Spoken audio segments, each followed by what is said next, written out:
Good morning, everyone.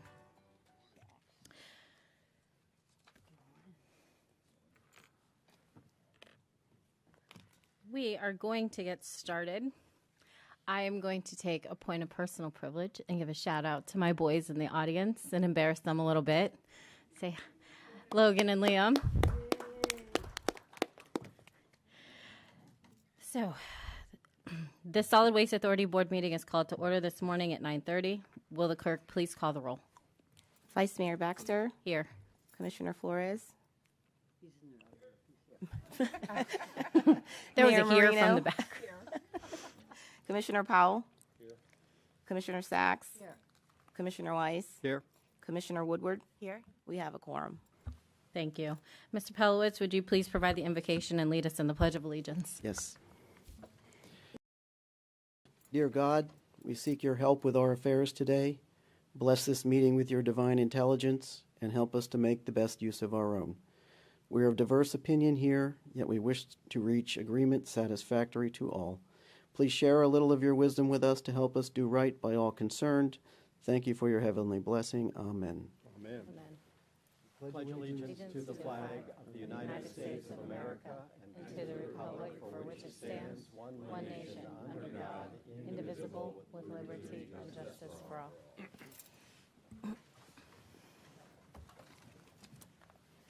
Are there any additions, deletions, or substitutions? Yes, Madam Chair, we do have an add-on, an addition, 9A1, suspension of the authority's race and gender conscious programs and gender identity references. We also have an amended 9D1. It's just a minor amendment in 9D1, which you have in front of you. Is there a motion to adopt the agenda? Second. All in favor? Aye. Any opposed? See that the motion carries 7-0, please. Board minutes. Is there a motion to adopt the board minutes from April 9, 2025? Second. All in favor? Aye. Any opposed? Please see that the motion carries 7-0. I'll make a motion we adopt the minutes for the Citizens Advisory Committee and the Small Business Advisory Committee. May I get a second? All in favor? Aye. Any opposed? Please see that the motion carries 7-0.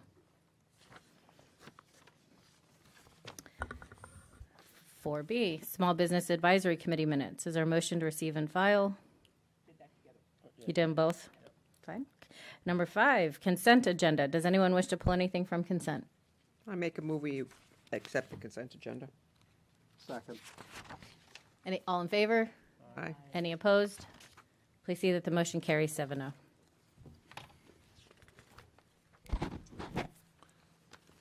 That takes us to matters by the public. Cards. We have 2 cards. We have 2 cards, Seth Ben and Dustin Fazio.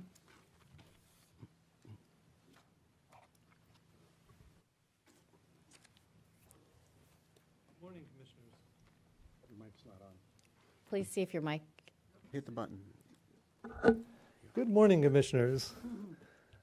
Good morning. I have an exhibit here, but I have some smaller copies as well. Madam Clerk, if I could take these and just go ahead and pass those up so you can look at them a little easier. Good morning. My name is Seth Bain. I'm a shareholder with Lewis, Lohman & Walker. I'm here today on behalf of the South Indian River Water Control District, to which I serve as General Counsel. Also here today on behalf of all your residents who reside in that district and who have come to us with some issue. I'm joined today by the district's Supervisor of Operations, Dustin Fazio. I would start with the headline. The SWA collections have caused extensive, pervasive, and persistent damage to our district's infrastructure. This damage has destabilized roads, created erosion, and has an adverse impact on water quality in our district. It's the district's position that it is not its responsibility to shoulder the cost of repairing the necessary damage to the system that it did not create. By a little way of context, Sir Wicked, our 24-25 budget is $12.5 million. With this budget, we maintain the regional stormwater system of 20 square miles. We maintain 189 miles of paved and unpaved roads, 60 miles of canals, and 376 miles of swales. I would just contrast that with the SWA's budget of $380 million for the same year. When this issue was first brought to our attention, the district staff and engineers surveyed the district The map that I've given you represents the 1,196 damaged sites we cataloged. The district engineers estimate the damage equates to the removal of approximately 764 cubic yards of soil and approximately 4,600 square yards of sod. Our board directed the executive director to engage with the district to dialogue with your team to see if they could find a solution. Your staff requested that we provide them of those sites. We had 120 cataloged as significant major damage, and your team asked for those 120 sites. We gave them to them. They did their own analysis and said, oh yeah, of those 120 sites, 111 of them are wear and tear, and 17 were perhaps hauler damage. Their statement was something to the effect of the amount of time that has passed, it's hard to really say who was responsible for this, et cetera.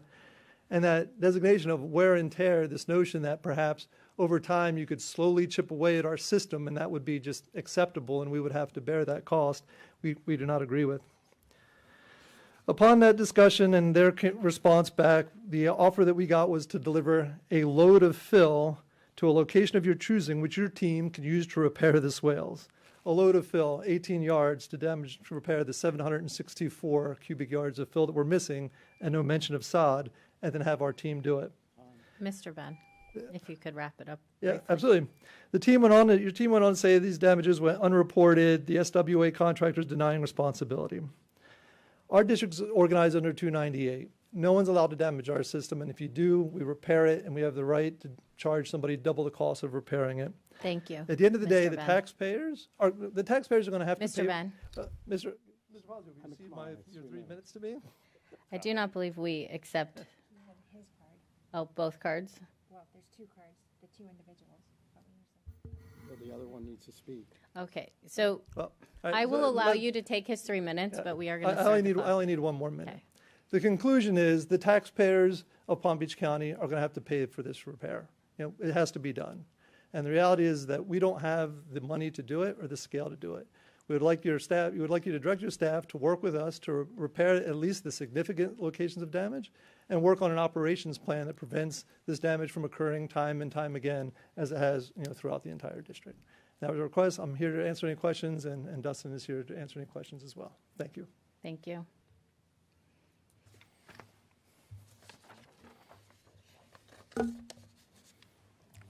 Okay.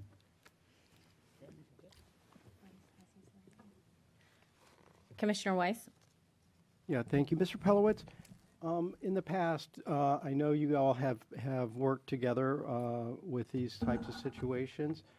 How long, normally, I think in the past you used to work together on a fairly timely basis. How long have they been allowing this to accrue before they advised that there were damage? Well, typically in the past, there's been a relationship with the director, the responsible person with the district and the authority. And so whenever any damage was identified, it's brought to our attention and we go out and inspect it and then we investigate it. This is a unique claim in that they're claiming that over the past years that there's, by going out and looking now, that this is somehow the authority's responsibility, and without getting into anything because they have threatened litigation. They have threatened litigation, but we simply dispute that the authority and or its waste hauler are responsible for every dot they have on their chart. Thank you. Thank you. And not litigation. There's a dispute. Mr. Ben? There's a dispute resolution process that we'd Thank rather you. not get involved in. Next, we have public hearings, proposed budget for fiscal year 2026. Oh, excuse me, Commissioner Sachs, Yeah. you want to speak? Go Yeah, ahead. no, I have a question. Sir, could you come back up to the podium? You are requesting today that we, as Solid Waste Authority, work together with your client to resolve this issue? Is that your request today? That you would direct your staff to work with us to see if you couldn't help share the burden of the cost of repairing. At least, like I said, there's 120 major sites. I mean, the cost number for that is, our engineers estimate $70,000 for materials and labor for the 120 big gouges, like things that are really falling into disrepair, threatening the roads. And so we're looking for some opportunity to help share the burden of that cost and directing your staff to do so. That would be our request. You haven't commenced litigation, have you? No, ma'am, we Okay. have not. And I asked, Administrator, are we working with this city to see if we can resolve this issue? As has been stated, Mr. Gonzalez and his staff have been working with Sir Wicked, which is what we call them, to resolve this matter, but we have a significant disagreement as to the degree of responsibility of the parties, and that's why council is here today, is the fact that we have not been able to come to a conclusion.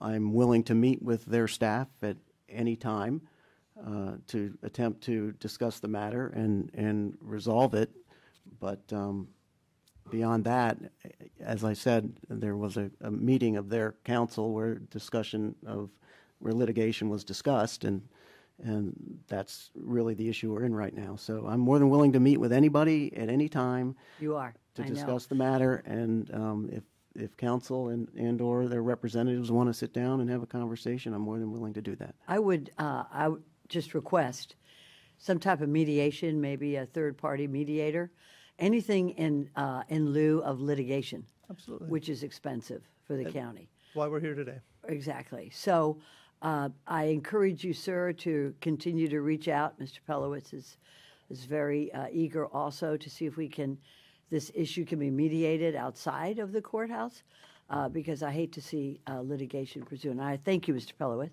And are you including the county attorney's office in any of these discussions and negotiations? I will include Mr. Jones. Oh, that's nice. Thank you, Mr. Jones. I'll be there. That's good. Volunteer, yeah. Thank you. I think, yes, whatever we can do to mediate it outside of litigation is something that we need to do. Thank you, Mr. Pelowitz, and thank you, sir. We appreciate that. We have some lights, Mayor Marino. Thank you, yes. Sir Wicked is in District 1 on the north end of the county, for those of you that don't know where it is. It is Indiantown Road, and the majority of the roads that Sir Wicked has are obviously, they're dirt roads, the majority of them, similar to Loxahatchee, similar to what might be Lake Worth Drainage District. Do they have a lot of dirt roads also? Do we have any issues? Has Lake Worth Drainage District come forward with anything like this? Not that I'm aware of. Excuse me. Not that I'm aware of. But So we're in a unique position here with Sir Wicked then? well, I mean, we've had conversations with Indian Trail at times in the acreage as it relates to damage to swales. And again, if it's brought up, we deal with it, and the hauler is responsible for any damage they do, and they are required to repair it. And we have our database tracks damage, incidents of damage and repairs. So that does happen from time to time. But typically, it's pretty obvious if they hit a mailbox or they take a chunk out of the ground. But again, yes, it is an issue in some of these areas. Okay, thank you. Commissioner Flores.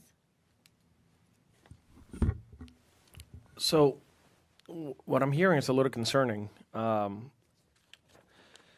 Pelowitz, the red dots on this map, how far back do they go? I'm not sure exactly. Mr. Gonzalez has been working with him directly, but it's here. I think it's what you're seeing there are, and you can correct me if I'm wrong, they're depressions or erosion or dead grass in a number of areas. And so when exactly and how that happened is the issue. Yeah, and that's what I'm concerned with is if they're going to go back in history and inspect all the roads and single-handedly just blame SWA for road conditions or swale conditions, that concerns me that then this opens up the door for any entity out there, any municipality, to do the same. And then SWA has to carry that burden. I think if our policy is that it's on a one-off basis and they put a claim and we fix, then that should be the policy of the board. I also have a hard time with threatening litigation before us Once you threaten litigation, I think the conversation changes. And to me, that's, this is the first time I hear of this issue, sir. And you come before us here, you never ask for a meeting. You threaten our team with litigation, and I don't need a response from you. Yeah. I don't need a response. Understood. But that's not how you act in good faith. So you can't go back, inspect your roads, and then come back to us and tell us that we're liable for specific. I mean, if you have proof, then come to us and present that. But otherwise, I don't like the way this you presented this today. Thank you. Commissioner Weiss. Yeah. I have a question for you. How often do you maintain your swales? It's ongoing. You got to I get the microphone. apologize. That's okay. It's ongoing. I mean, dirt Do you roads. have a record of when they were maintained? Yes, we grade roads weekly, so there's someone on the road at least once a week minimum. So why weren't these reported sooner? We're under new management of a new executive director.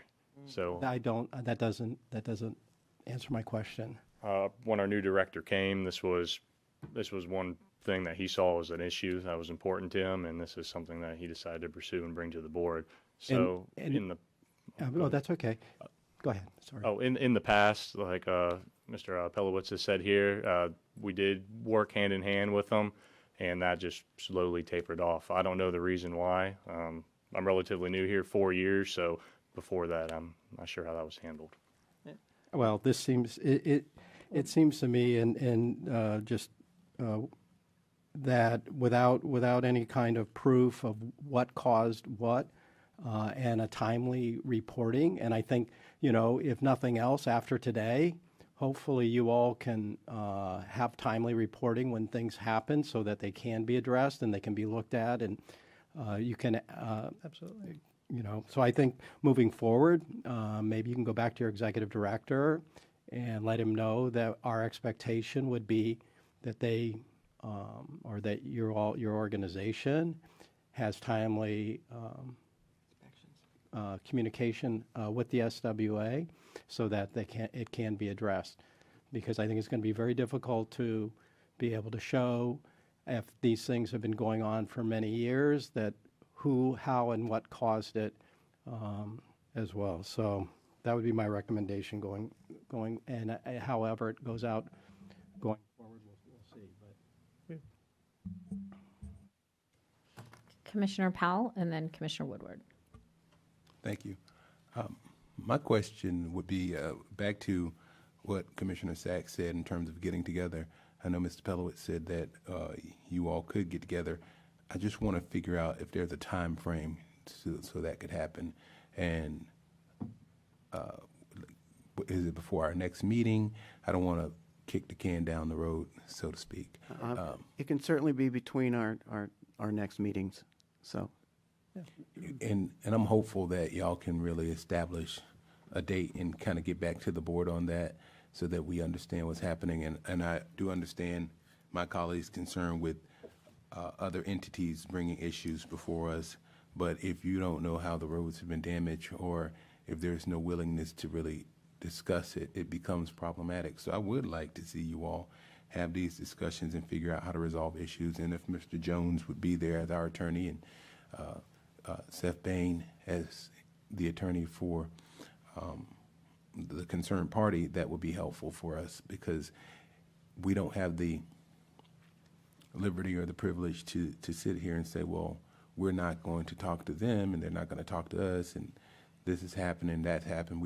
Somebody's got to resolve some issues, and we're here as a board to hopefully get the job done. So I'm hopeful that you can establish a time frame, and in between this meeting and the next meeting, tell us what date, Mr. Pelowitz, perhaps, so that we can know that this is moving forward and some issues have been resolved. Unfortunately, and Mr. Bain, I'll also say this, sometimes people come to the board as a last resort. Maybe if it's the pleasure of the board that you contact our offices to tell us this, if that's what people would like, then we do that.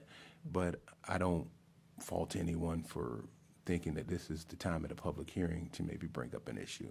So I don't want to beat you down in public for doing that, but we've got to get things done. We've got to resolve issues, and we don't have the liberty to say, well, you should have told us sooner, or we're just going to ignore it. That's not how we should be doing business. That's just my opinion, but I believe it's a valid opinion. Thank you. I appreciate that, and that's really all we're here for today is the opportunity to keep an open dialogue. Thank you, Madam Chair. I would like to echo some of what I've heard from the members. It's a bit alarming because if you, and again, I'm not familiar with this area, it's District 1, but I would have a hard time saying or believing that our haulers would be singularly responsible for all of these dots on the road. I mean, are there not UPS or Amazon trucks, box trucks, trucks with trailers? I mean, there's some of this could very much be wear and tear, and to have some of this looks like entire road networks, and to say that our haulers caused it, it's a little hard for me to swallow that would be the only truck on those roads and all this time that could cause the damage that you're describing.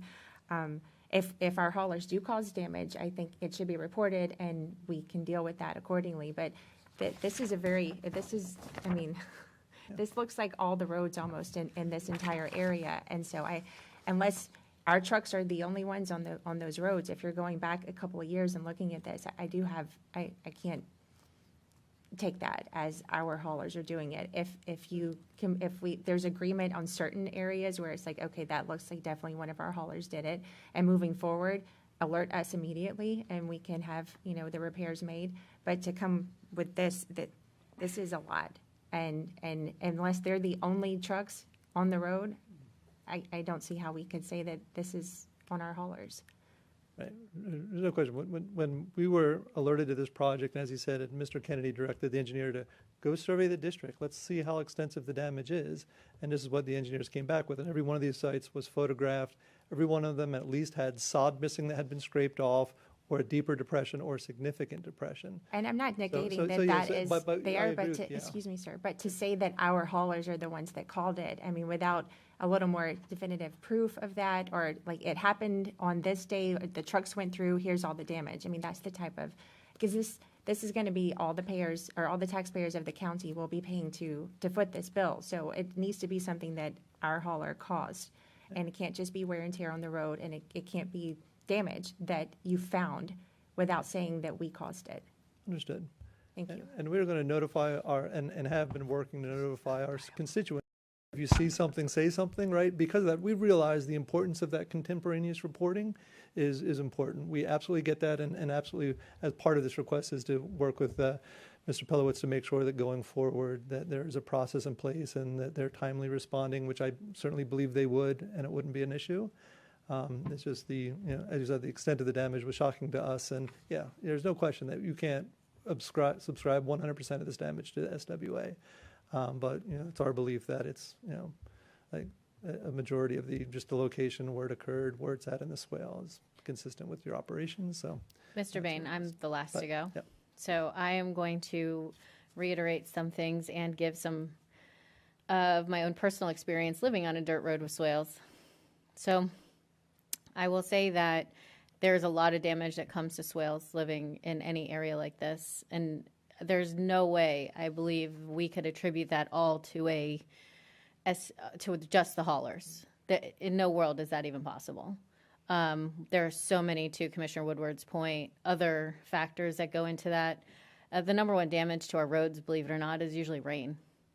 It washes away the dirt. It goes into swales. It causes a lot of its own issues. And then any little thing on a wet surface, the best haulers in the world, let's say it was a hauler, going with that thought, there's going to be some limit of damage, but that's why you live in an improvement district for maintenance and so on, because you have to have garbage removal.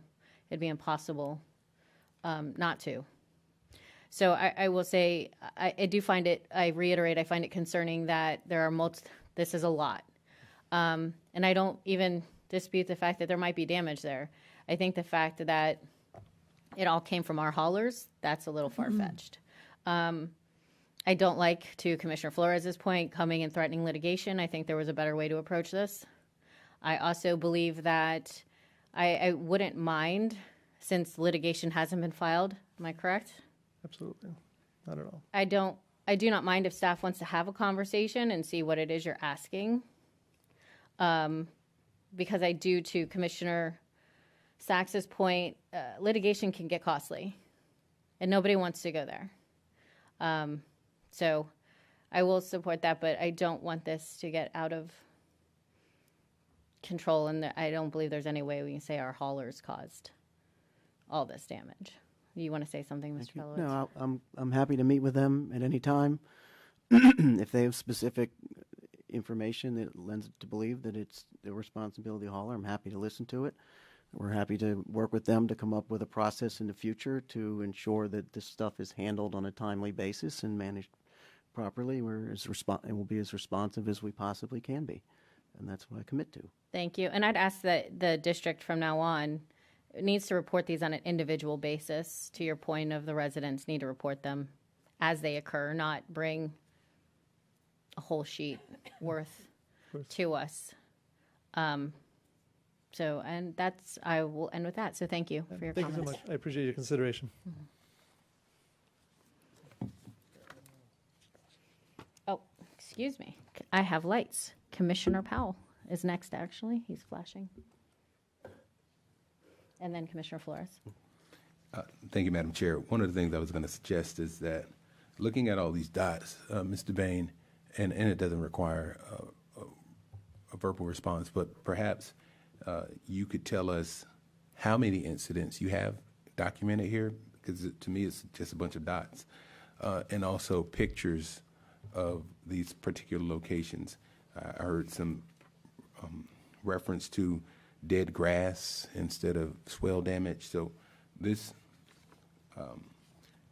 map that's been geo-mapped for us just has a bunch of dots, which as a planner, sometimes I just don't like dots because they don't show us to the extent, or they don't show us exactly where. All this does is show us a bunch of dots. It doesn't show us the number of incidents. It doesn't show us any addresses, any particular locations. There's no pictures. So one of the challenges that we have sitting here on the board is we look at this as a bunch of dots that almost covers the entirety of the map, which would almost suggest that this is everywhere. As one of my colleagues said, it's nearly every road. So for us, maybe there's a better way to identify this and show us the number of incidents, show us what those incidents particularly look like, especially if you're saying that it was damage caused by the authority. And to the extent, and what the costs, I heard you say some costs earlier, but to echo the sentiments of my colleagues, this map with the red dots, as it's been geo-mapped, looks like it covers everything, and it really doesn't tell me a whole lot. Agreed. And we have a lot of that data, and we can share that with your staff. Thank you. Thank you. Commissioner Flores. Mr. Pelowitz, how often do we pick up here? So we have twice a week garbage collection out there, once a week vegetation, and once a week recycling. So that's a minimum of 4 trucks a week. But if there's a large pile and a clamshell's got to go down there, then that would be a 5th truck that could go down to somebody's house. So yeah, I mean we're out there at least 4 times at every house during a week. Okay. I'm referring to you now. Do you allow other delivery trucks to come into that neighborhood? Absolutely. Absolutely. Are you also pursuing damages with those companies? We are not, and as Baxter noted, anybody driving on a swale will damage it, and it's true. They're often soft and wet, and we agree with it. So are you going after anybody else, or is it just us? We are not. Interesting. Thank you. Any more comments from the board? Mayor Marino. Sorry, and I'll try to wrap it up. Seth did reach out to my office a little while ago, and I passed the information. I don't want you to think that they haven't contacted us, but the contact was recent.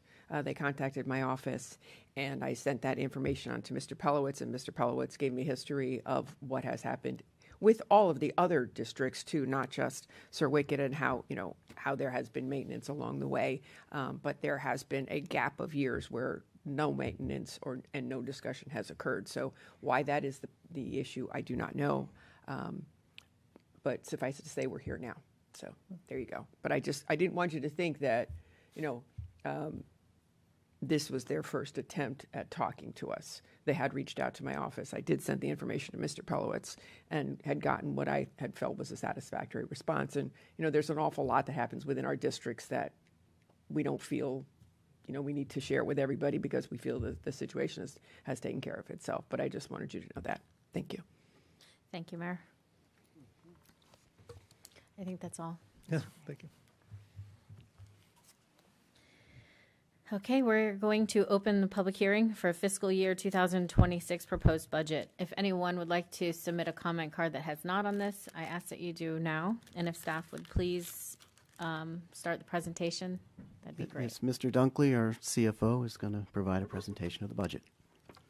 Yes, thank you, Mr. Pelowitz. Madam Chair, Mayor Marino, members of the board, we thank you for the opportunity to present to you the fiscal year 2026 budget. Before we tell you what it is that we're proposing for for the upcoming fiscal year, we would like to, with your permission, do a brief recap of the fiscal 2025 budget, which is the year that we're in now. So basically, the fiscal 25 year budget highlights is as follows. Since special assessments comprise approximately 65% of our total budget, it is only fitting that we kind of give you a 10,000-foot view of the rates. So what you did last year for this fiscal year, fiscal 25, was that you approved a single-family rate of 194. You approve a multifamily rate of 107, and then you approve a mobile home rates for mobile homes of 184 per year. You also authorize staff to pay down or prepay the Series 2021 revenue bonds. What that did effectively was that allowed us to increase our debt service coverage ratio to that of 2.02 or 202%. The credit rating agencies and the indenture of trust that we have with our bonds require that we maintain a level of 1.1%. 110% rather, which is 1.1, a ratio of 1.1. You also approve a capital budget of $44.7 million, and then you authorize us to adjust the rates for the collection assessments by roughly 5%. So for fiscal 26, what staff is proposing is that we're proposing a 7.6% average increase for the residential rates. The primary rate for single family, we will see an increase there, which will bring it up to $277 per year. Multifamily will increase to $116 a year. Mobile homes will increase likewise to $198 a year. The commercial assessments, those rates will be increased slightly. And with respect to the commercial assessment, they're categorized into what we deem as low, medium, and high generator. The low generator are those entities which generate approximately 2 or fewer square foot, pounds per square foot. Those are kind of they generate less weight. The bulk of the assessment is concentrated in what we term the medium generator. Those are greater than 2 pounds per square foot and less than 8 pounds per square foot. Collectively, we see an increase there of 2.3 cents per square foot. So the proposed mandatory collection assessment rates are. Excuse me, Mr. Dunkley. Commissioner Flores has a question. Yes. Sorry to interrupt you halfway through. Regarding the multifamily, that rate is significantly lower than the rest. Is that because they share one of the bigger bins? Is that usually how that works? Precisely. What we're looking at is that the waste generation for a multifamily unit is somewhat less than what we deem a single-family unit. So residential. you're saying that. So for instance, we expect a single-family residential unit to generate 1.1 ton of waste, of garbage and trash. But a multifamily is different? It's roughly about I think it's 0.85. Is that scientific? Tons. We conducted a waste generation study. Really? To come up with these ratios and what we deem as what the waste that's generated. So they consume, their consumption is less than a single-family home? It is. Yes, I can. It is. So the Solid Waste Authority's rates are based upon a generation study where we actually went out and conducted a study on routes throughout the county, single family, multifamily 5 units and greater, multifamily 4 units and less, and mobile homes. And so the rates that are presented are based upon the relative generation rates of those units. So a mobile home consumes or has more waste than multifamily? Yes. In fact, the mobile home has about the same solid waste generation based on the study as a single-family home. They have less vegetation generation, but they have about the same solid waste generation. That's good. When was that study done? It was done in the 90s, the mid-90s. And how often is that study done? It hasn't been updated since the mid-90s. Yeah, We've talked about it, but it's a big endeavor to do it. And I know everything costs money to do a study, but to me that's interesting that a multifamily generates that much less than a mobile home and a single family. Dan, if I may, one thing also with multifamily, they're not assessed for vegetation. So that rate is not included in that. So that's another reason why it's lower than single-family homes who are assessed for vegetation. And what would you say is the vegetation component of that? It depends on the district. You know, the haulers bid it differently, but residential units don't pay for vegetation. Mostly it's a common area, which they're not assessed for. So they pay the HOA fees is what takes care of that for the most part. So they're not assessed for vegetation, just strictly on garbage. Good to know. Thank you. My quick question, could we get a price on, 95 was a long time ago, on what a study would cost? We can. To update that? We can. Indian River did one, I think, 2 years ago, Indian River County, 2 or 3 years ago. So we can get a price. Just understand what it requires. It requires setting up routes throughout the county. They have to be only one type of unit on each route. And you have to track the waste tonnage collected on each of those routes. Well, maybe if they did them in the other. other counties, we could get that data. Well, we can't use their data. We have to use our own. For single family versus multifamily versus. So we operate under what's called the uniform method of collection. It's a non-ad valorem special assessment. So the service, the cost of the service or the rates we charge have to be consistent with the value of the service to the specific property. And so to do that, we would have to do a study specific to the Solid Waste Authority, specific to the unincorporated, to the entire county, not just unincorporated, and it would have to be scientifically based. Wow.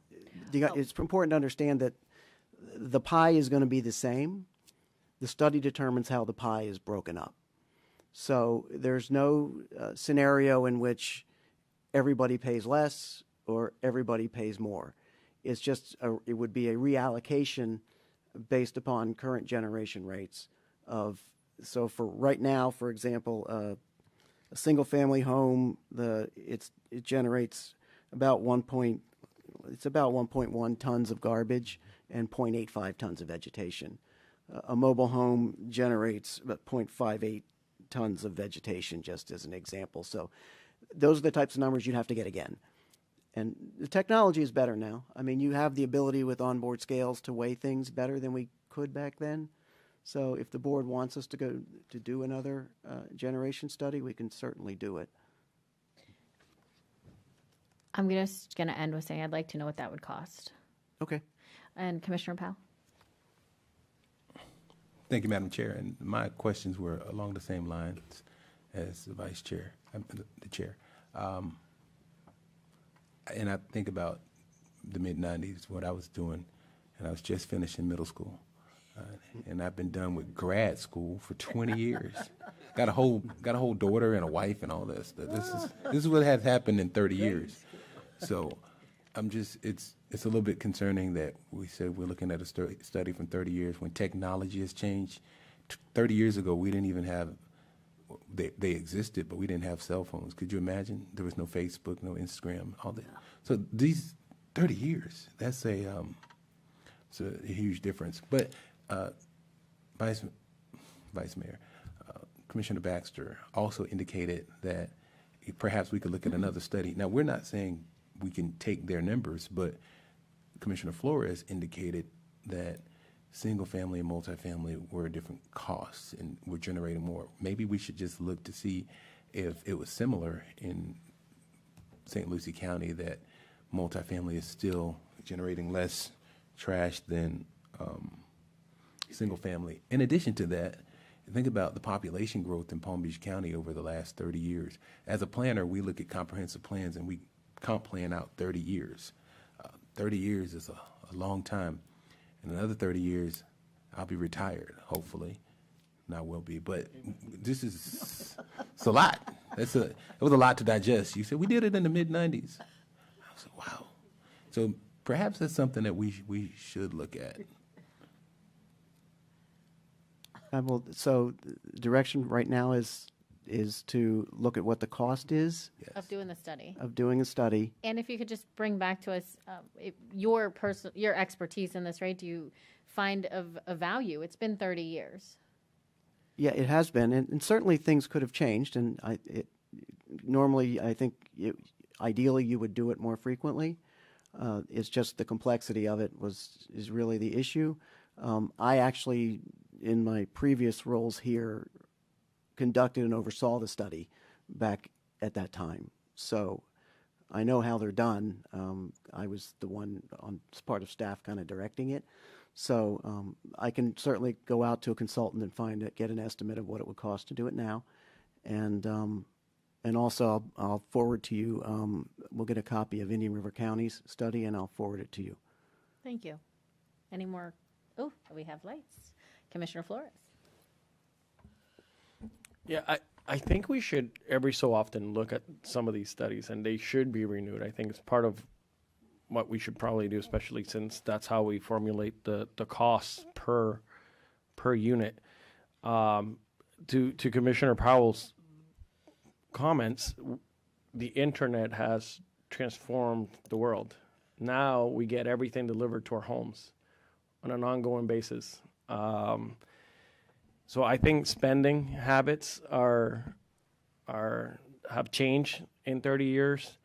Also, multifamily homes nowadays cost $500,000. So that people, it's not what it used to be. It's my point. People have spending habits, and I don't think it changes between multifamily and single family all that much. So I would be very interested in getting that study redone. But I think that's a good barometer to use. Was it St. Lucie County? To see Indian River. Indian River, I'm sorry. Yeah. It would be good to see if theirs have had change. And then if it didn't really change, then I don't know, we can consider maybe not doing the study. But if there is maybe something there, maybe we should go ahead and move forward. So I think it might behoove us to do that. Thank you. Thank you. Commissioner Sacks. To think that Commissioner Powell was in elementary school when this was started is amazing. I would, Mr. Pelowitz, since you did it before, if you could use whatever technology we have available today in terms of surveying how much it costs. Things have changed, population has shifted. We probably have more HOAs today than we did in the 90s, especially in Palm Beach County. And also, and if you can do this as efficiently as possible, to look at Broward County, because I think they're probably the closest to us in terms of population and type of housing. So if we could do this as using technology as much as possible to do this so that we keep the costs down and a more scientific basis on it, then I think it's certainly worth, as my colleagues have said, it's worth another look to update it and hopefully it won't go up. It won't go up.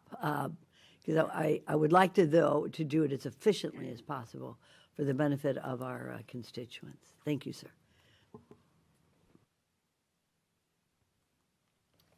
I have no more lights. Okay, Hugh, go ahead. Yes, thank you, Mr. Pell. So, in terms of the total revenue, so the total revenue for the authority as a whole is expected to increase by about $27.9 million. That's disposal as well as collection. Disposal will comprise $27.1 million of that increase. And so, as I indicated earlier, since the disposal assessment, which we have a total budget of around $408 million, the assessments comprise about $265 million of that. So there we see the bulk of the increase, which is $16.3 million, followed by interest income. We expect interest income to increase slightly. I wanted to make one mention of the fact that included in the budget for the upcoming year is $2.6 million of capital contribution from the authority's biosolid processing facility partners for their 88% share of the $3 million electrical distribution project.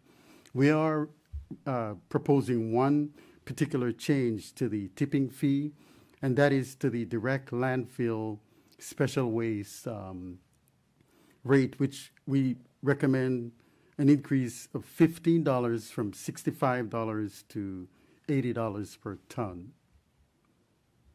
On the expense side of the ledger, we will see an increase of $11.3 million, the bulk of which is plant operations costs. We see some increase there in personnel and related expenditures. We're proposing a 3.8% increase there in COLA, and we do foresee an increase in property insurance coverage. We expect the blighted grant program to remain level at $750,000. And in terms of staffing, we're requesting 2 additional full-time equivalent. Those will be for operations for 2 new tractor-trailer drivers. The debt service, kind of regurgitating some of what I had said earlier, last year we were you authorized staff to prepay the debt. This year we're recommending that we don't prepay the debt and we hold on to some of those reserves in contemplation of construction of the REF 3 facility. As a result, we will see an increase in the debt service expense of roughly $18.1 million, and that will have the reverse effect. It will decrease our debt service coverage ratio and will make it about 1.69, a ratio of 1.69. However, that is still considered fairly healthy by the credit rating agencies. The capital budget, we will see a slight decrease there, and the mandatory collection expenses, which are for collection in our unincorporated areas, will have a slight increase. And so moving forward, if you look at the two charts before you, they depict the consumer price index. And the main point we want to reflect there is that the CPI index, the red or orange line, it reflects the price level changes over the year. The green is what our rates would have been if we applied those price level changes to our rates, and the bottom blue line is effectively what it is that we're proposing. And so this fiscal year, fiscal 25, we're at a rate of $194 per year per single-family residential. The 211 represents what we had surmised back in October of 24 during our workshop, what we would be charging our residents to be in a good shape to cash fund some of the project expenditures for F3. However, after kind of looking at the rates and sharpening our pencils, we were able to bring the rate down to 207 effectively, which is what we're proposing today.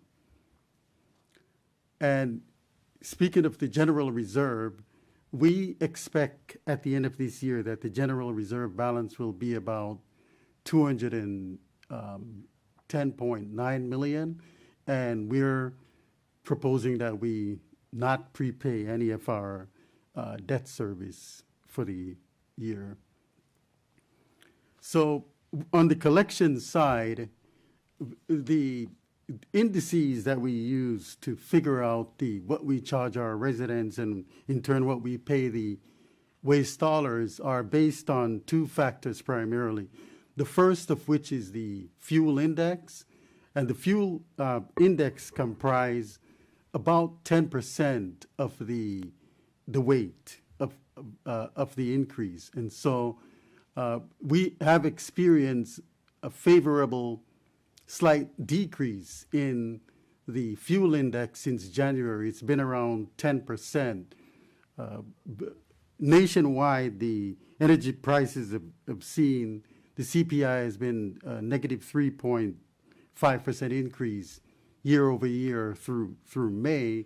But the effect that this will have, it will have a positive effect to the ratepayers. It will help them out in essence. On the other hand, the water, sewer, and trash index, which we refer to as our refuse rate index, which comprises 90% of the weighting for the increase, we will see an increase of 4.98%. And so coupled together, that brings us to our collection rate, which we have a low of 208 in service area 3 to roughly 377 in service area 2. But the main thing that I want to point out with this chart is that we see a slight increase in all of the service areas with the exception of service area 5. And so that is so because we're expecting to achieve some economies of scales with service area 5 because of which will be discussed a bit later, staff is recommending a merger or incorporating service area 5 into service area 2 for the fact that the contract has ended, the piggyback contract with South Bay has ended, and we feel that we can create some economies of scale by merging those two service areas. So all in all, the proposed budget, we have increases in most of our assessments, which will bear the overall operating and capital and debt service costs ratably. We have slight increases in our collection assessments, and the one increase in the tipping fee rate that we're proposing is the special waste direct landfill, which we propose will increase from $65 to $80 per ton. And so what we're seeking essentially is three things. We're seeking, firstly, board approval for the fiscal year 2026 proposed budget. We're seeking your authorization for the fiscal year 2026 proposed assessment and tip fee rates, which will go on the trim notice, which is going to be going out roughly in the middle to the end of August. Excuse me, Mr. Dunkley. Commissioner Powell. Thank you, Madam Chair. Mr. Dunkley, you talked about creating an economy of scale by merging the two service areas as the South Bay contract ends. Can you explain to me exactly what that looks like? Mr. Gonsalves probably can answer that better. Perfect, thank you. Yeah, so I actually prepared a presentation when it comes my time, and I have all of those figures. I have visuals for you just to better explain why we're requesting it and what the impact will be for those residents. If you'd like, we can kind of jump to that, have him present that here. So as part of the budget, because what we're going to be, this budget assumes that the board is going to approve the merger of Service Area 2 into 5, and so that the rates that are published for the trim notice are accurate. I would like to see that prior to approving this budget. So would you? So I think it'd probably be a good time right now to have Paul kind of go into that portion of the presentation he was going to do for 91, so you can see it here. And Madam Chair, in terms of process, I'm new here. Why would we approve this budget prior to looking at that? Why wouldn't that come first? That presentation, like who? I believe because this is my district and we've had those conversations. Okay. That's probably why they feel comfortable doing that. But if you'd like the presentation first, I have love no that presentation. issue. Perfect. Thank you. All right. Yeah. Go ahead. No, we can discuss it here, and then we'll go back to that. So basically, the part of the discussion for 91 that we were going to have on this issue, we can have it here. Well, good morning, Madam Chair, Mayor Marino, and board members. So, Paul, I just want to make clear you're only going to cover the part on the merger of 2 with 5. Okay. Save the rest till the end. Gotcha. So let me go to that.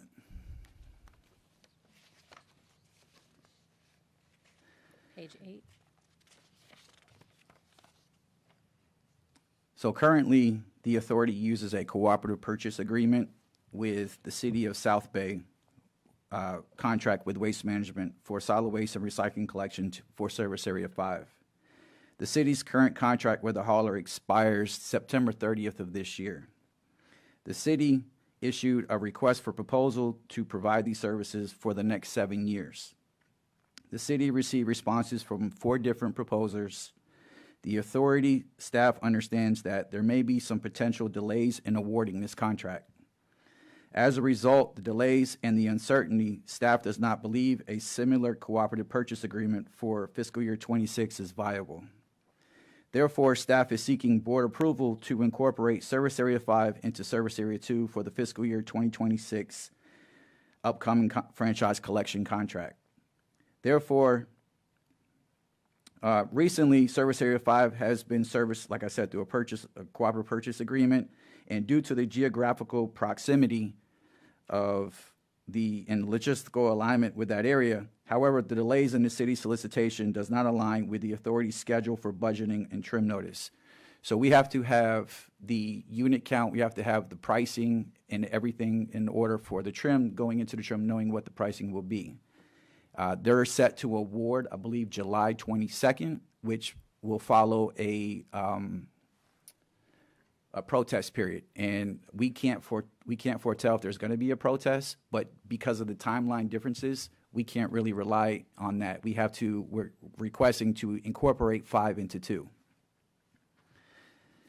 Now, as you can see, the Service Area 2 rates compared to the Service Area 5 South Bay rates, they're a lot lower than what they're currently paying now. This slide just displays the dispersed curbside collection units in Service Area 5. The units being so dispersed is the reason why it's a difficult area to service and why we would recommend to not bid this as a standalone service area, to incorporate it into 5. So this is basically, or into 2. This is basically how dispersed those different curbside units are. It's a very difficult area for servicing because of how spaced out they are, and there's not that many units. Excuse me, Mr. Gonzalez.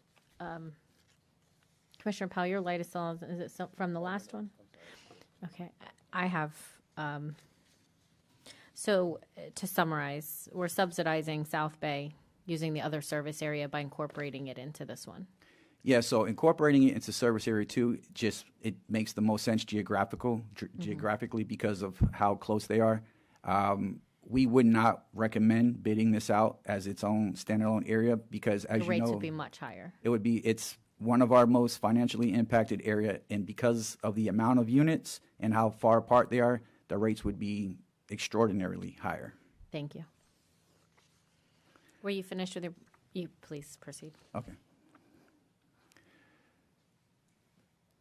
So this slide just presents a visual map of what the service area layout, the proposed service area layout would look like in the upcoming 2027 contract, including also, as we previously discussed, we're going to incorporate the current Service Area 6 into Service Area 2 as well. So this new Service Area 2 would encompass Service Area 5, the current Service Area 2, and the current Service Area 6 to make up the new Service Area 2. I think that's the end of that portion, isn't it? Or do you have? Yes. Okay, so just some background. Service area, the Glades area contract was issued a year before the rest of the service areas, and that's why it's expiring a year earlier. That was done because the board had directed us to use the piggyback on South Bay, and then we delayed the issuance of the bid for the other collection areas due to the disparity study and the need to get that information before we put that on the street. So we have a 1-year period here where Service Area 5, the Glades area, is hanging out there by itself. And so what this will allow us to do is merge it into 2 for this year and then bid it as part of 2 for next year, for the next 7-year contract. And as you've seen in the rates, this actually results in a rate reduction for the residents in Service Area 5 coming into the next year. The most significant reduction is in the multifamily, is in the containerized service. And so there is a cost advantage to the residents. The lowest bid rate that South Bay received is higher than the rate they will receive from the authority in this upcoming year. And as Paul said, we cannot rely on South Bay being able to get through its process in time to initiate that service. This will require working with Waste Management, who's the current hauler for both 5 and 2, to negotiate the moving these into this service area between now and the next couple of months. I see Mr. Sabins in the audience. We have had initial discussions, and they have indicated that they're willing to work with us on doing that. So with that, I can take any questions on this, but that's what led us to the point where we've put this budget package together with assuming that 5 rolls into 2. Commissioner Powell, did you have a follow-up?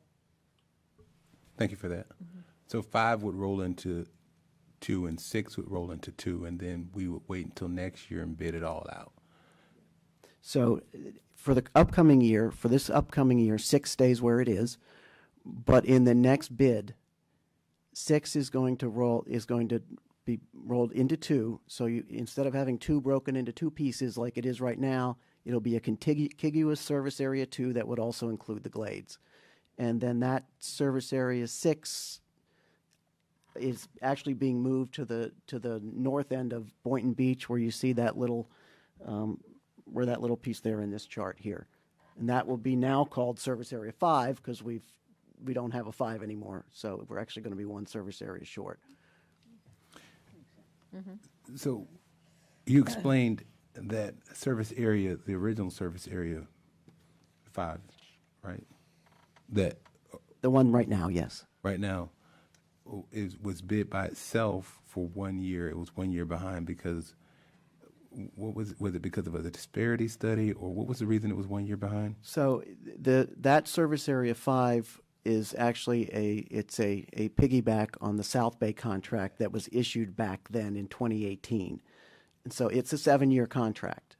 Okay. The contract we issued in 2019, that started in 2019 for the rest of the service areas, is also a 7-year contract. So that's why our contract in the Glades, for the Glades, unincorporated area of the Glades, expired a year earlier than the contract for the balance of the county. So this will give us the opportunity to bring them back onto the same calendar. For backup, we're limited to a 7-year contract. Pursuant to our special act, we cannot issue a franchise agreement for more than 7 years. And so that's where we are here. Okay. Thank you. Commissioner Flores? So first of all, thank you, staff, for doing this. I think this is actually probably for the best in the long run. Who is currently the provider for Area 2? Waste management. Waste management.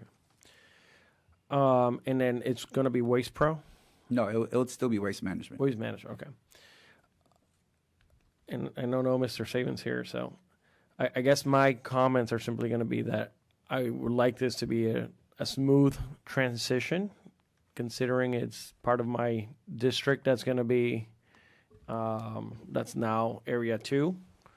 So if it's the same company, I hope that it's smooth and we have no issues. It's going to be smooth for your area because nothing changes in 2 East. It'll be business as usual.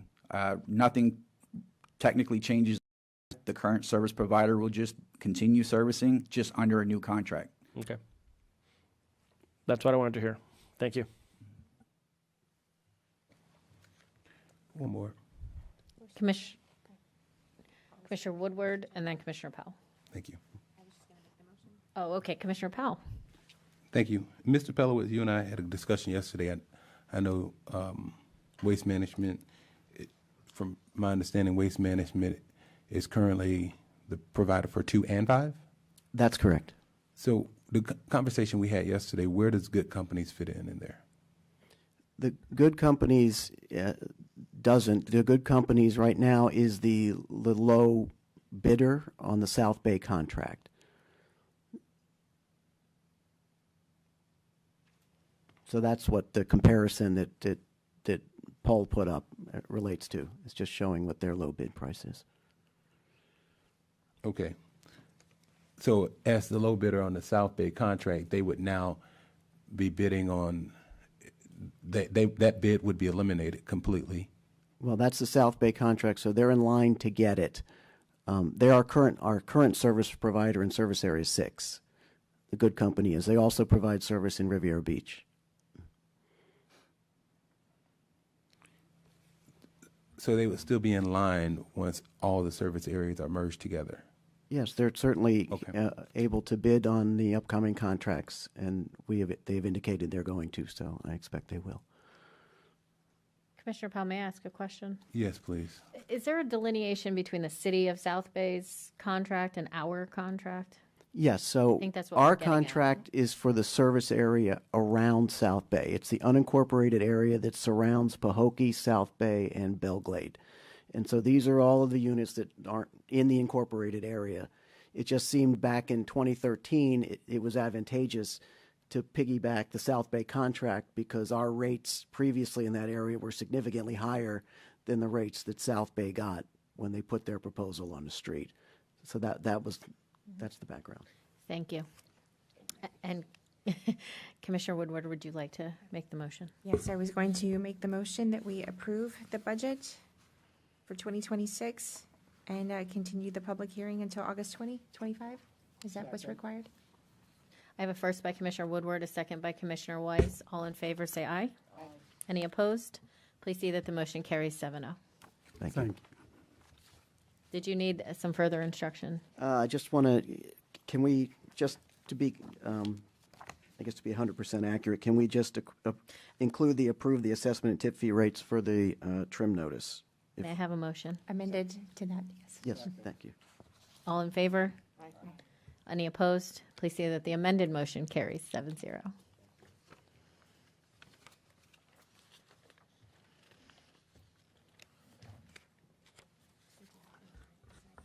On this item that we just, on the next item. First, we're going to, is there any old business? There is no old business. Thank you.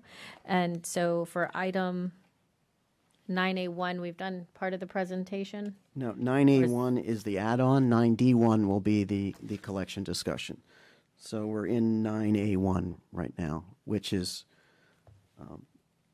I gotcha. We do have one card on this item. We're going to take public comment first, if that's, you have a card on 9A1? or 9D1. 9D1. 91. Forgive us. I'm sorry. We'll you're get good. it together, I promise. No, you're, So we will continue with 9A1. all right, so 9A1 is, it's similar to the discussion you had downtown last week. The President of the United States issued several executive orders that affect two things, diversity, equity, and inclusion programs, as well as the recognition of gender identity that exists in various policies that the authority has. As background, the Solid Waste Authority relies on FEMA grants to cover the cost of debris removal following a hurricane or natural disaster.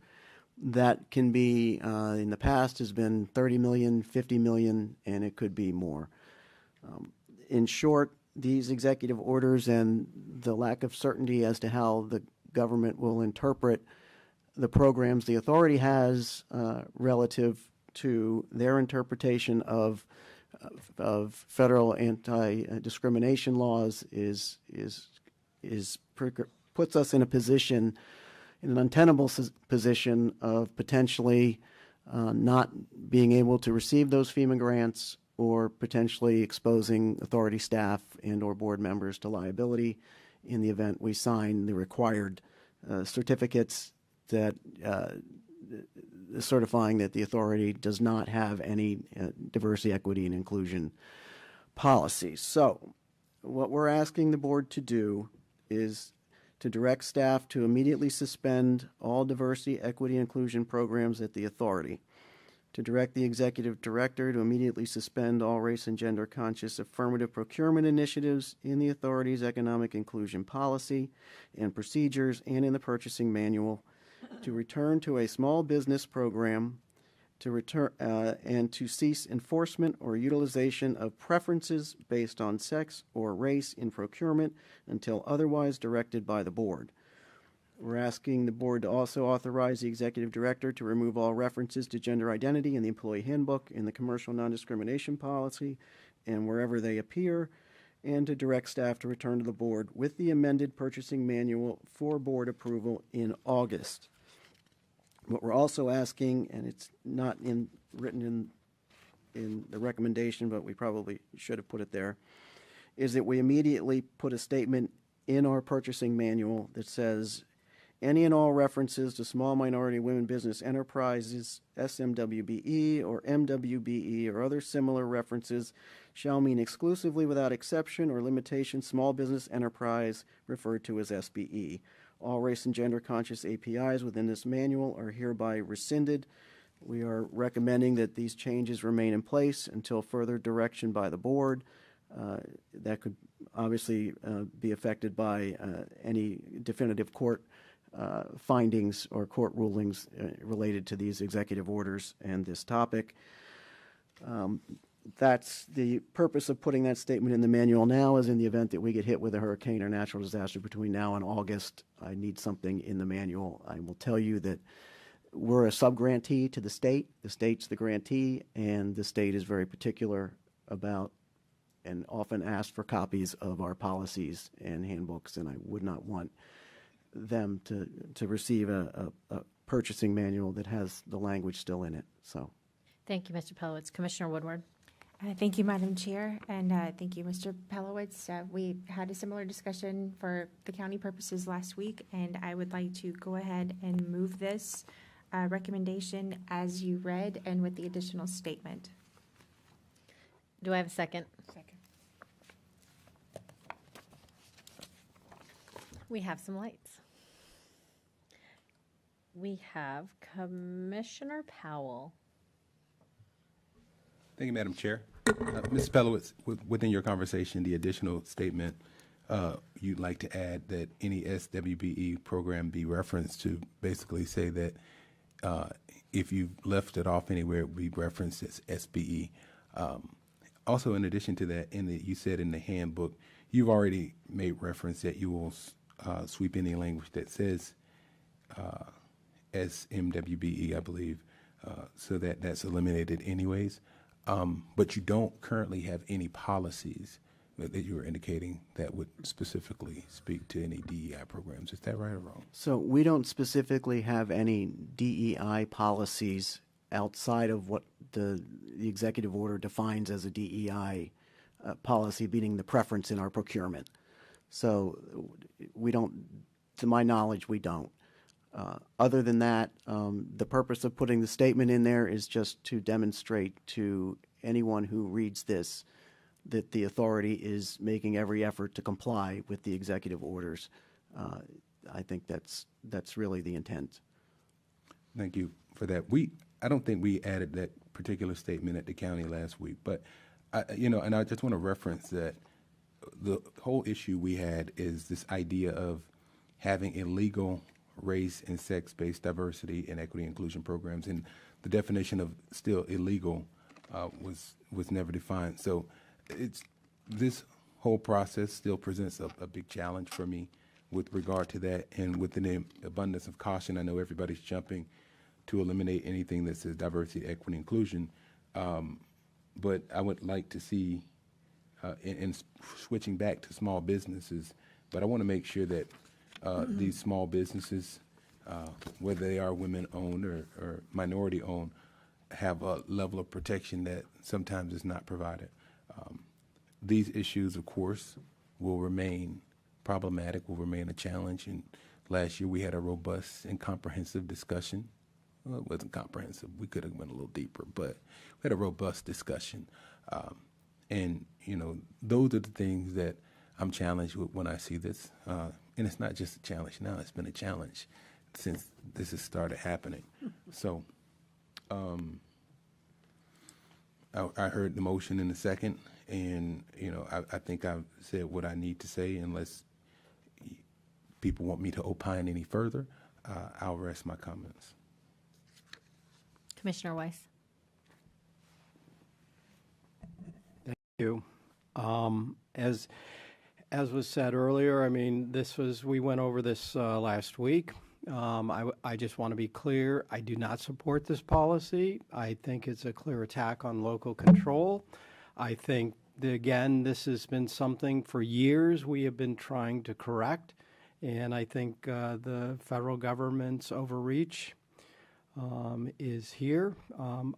I also understand that I have a role and a duty to make sure that in the case of emergency, in this case, that we have the funding needed from the federal government, and that could be at risk due to non-compliance. But I look forward to the legal challenges making their way through the courts.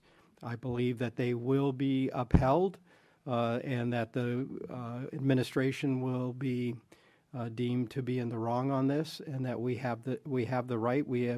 We have shown through disparity studies the need to make these corrective actions, and so I totally disagree with this. But unfortunately, I will have to support it in order to allow for us to be able to claim our federal funds that we have sent to the federal government to get our own money back. So, Commissioner Flores. Mr. Pelowitz, at the Board of County Commissioners, it needed to be a 4 out of 5 vote to pass. Is that the same here today? At the authority, it needs to be a majority. You were amending an emergency ordinance. I think you had to have 6 of 7. Over here, it's just a majority. Yeah, but it read 4 out of basically 80% had approved. So here's just a majority. I oppose this suspension. I have already made some comments regarding this. I'm not going to go over those comments again. It's sad we have to do this. However, at the Board of County Commissioners, we did a 2-year suspension. Are you saying that this is an open-ended suspension until it comes back to the board, or are we doing a 2-year suspension with the ability for the board to bring it back up at a later time again? It's whatever the board's pleasure is. So I would prefer that it be a 2-year suspension, that we revisit this in 2 years after the legal process has gone through, and it comes back up automatically in 2 years, and we can vote to suspend the program again if we have to, or we can reinstate based on what happens to the legal proceeding. So that would be my substitute motion. Second that.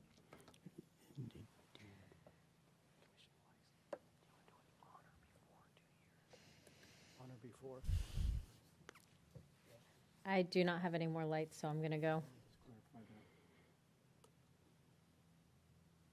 Commissioner Weiss. Yeah, just to clarify, your motion was honor before 2 years. Correct. Okay.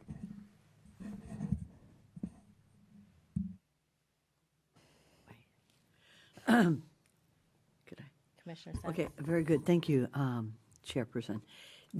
So what we're doing is we're conforming to the federal order that can be modified once a court reviews it. Then we can revisit it, right, Mr. Pelowitz? So that we would conform then to a court order's revision of the federal order. absolutely, yes. Excellent. Thank you, sir.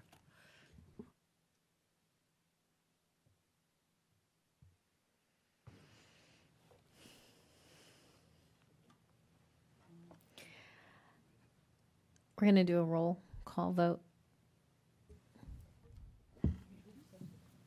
We have a substitute motion. The difference in the two motions currently, and there's only room for one more if there was a substitute motion, would be to not have a timeline or a different timeline. I'm going to speak prior to taking that vote, though. I'm not going to repeat. I think I made my opinion on these policies very clear. I don't need to go over that again. I will say until we have a Supreme Court ruling on this, and we don't know, I mean, if that's going to be a year, 2, or 10, because the Supreme Court takes their time. So I don't necessarily agree with adding a timeline, because we at any moment as a commissioner can bring this back, to your point, Mr. Pelowitz. But we do have a substitute motion on the floor that we will vote on. So if you could please, Commissioner Weiss, I'm going to start with you for voting. No. To the substitute motion? Okay. Confused as to which one's the substitute Yeah, you motion? seconded the substitute motion. I did. And now you're voting no. Okay. Mayor Marino. Wait, I'm confused. I think he doesn't like the timeline. Do you want to allow? Well, Vote it's up is to you. the timeline, or I was not aware you didn't need the 6 out of the 7 votes. You need a simple majority. So if this can be accomplished without my vote, then I'm happy to have that accomplished without my vote. I'll vote yes. Commissioner Woodward. Point of order. Commissioner Powell, would you like to speak prior to finishing our vote? Yes, point of order. The question I have is, are we voting, if this vote fails, does the entirety of the Then we go back to the First original Amendment. motion. original motion? Okay. Could you restate, could the motion be restated so we know specifically what we are voting for So- right now? Mr. Pelowitz, I'll have you say it. I think you're voting to suspend in accordance with the staff's recommendation, adding the additional clause. The substitute motion includes that this comes back to the board 2 years, within 2 years or sooner, if there's an action by the courts. Thank you.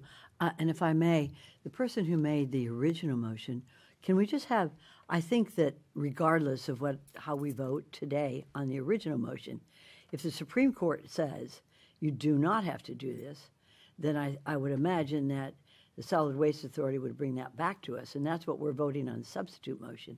So can we just make one motion so that we follow the law of the land and bring that before the Solid Waste Authority so that we could vote on it? That would make it simpler.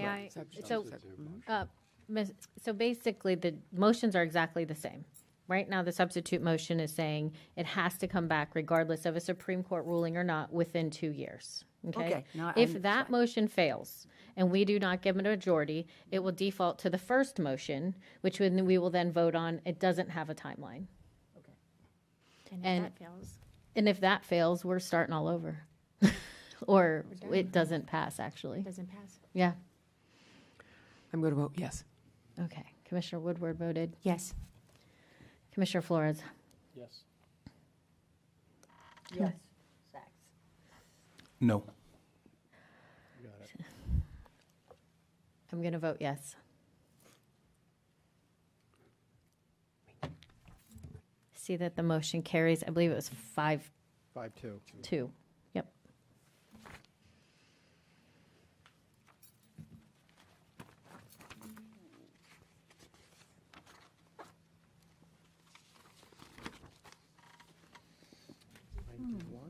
We're on 91. Moving on to item 91, it's the levels of service for the franchise collection contracts.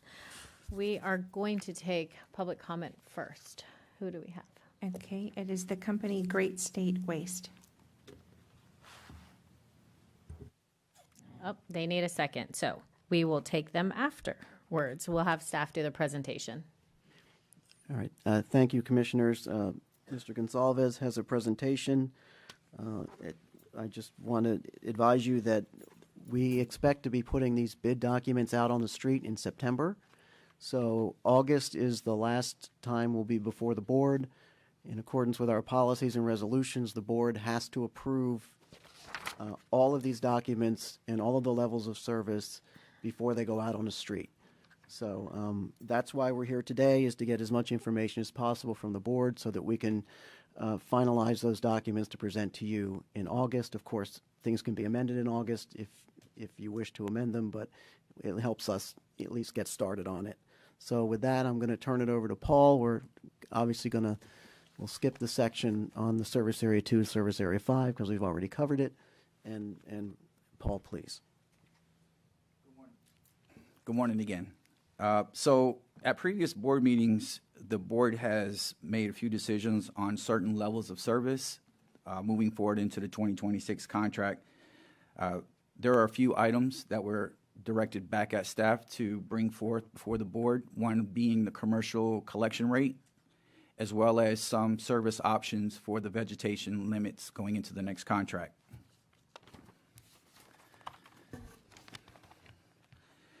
So this slide summarizes the baseline services already approved by the board in previous meetings. As you know, we're going to remain twice a week on garbage. It'll be automated, semi-automated. We'll continue to use the dual stream system and collect once per week for recycling. Our bulk collection will be a 3-item limit collected once per week. The board directed the staff to ensure that the customer service office for the proposers would be established within Palm Beach County prior to 30 days before the commencement of the contract. And the vegetation estimates, there was some direction by the board that if there were any estimates over 6 cubic yards, the first 6 cubic yards would be given at no cost. So for instance, as an example, A customer has 10 yards out, they request an estimate. The first 6 yards are given. The estimate is on the remaining 4 cubic yards.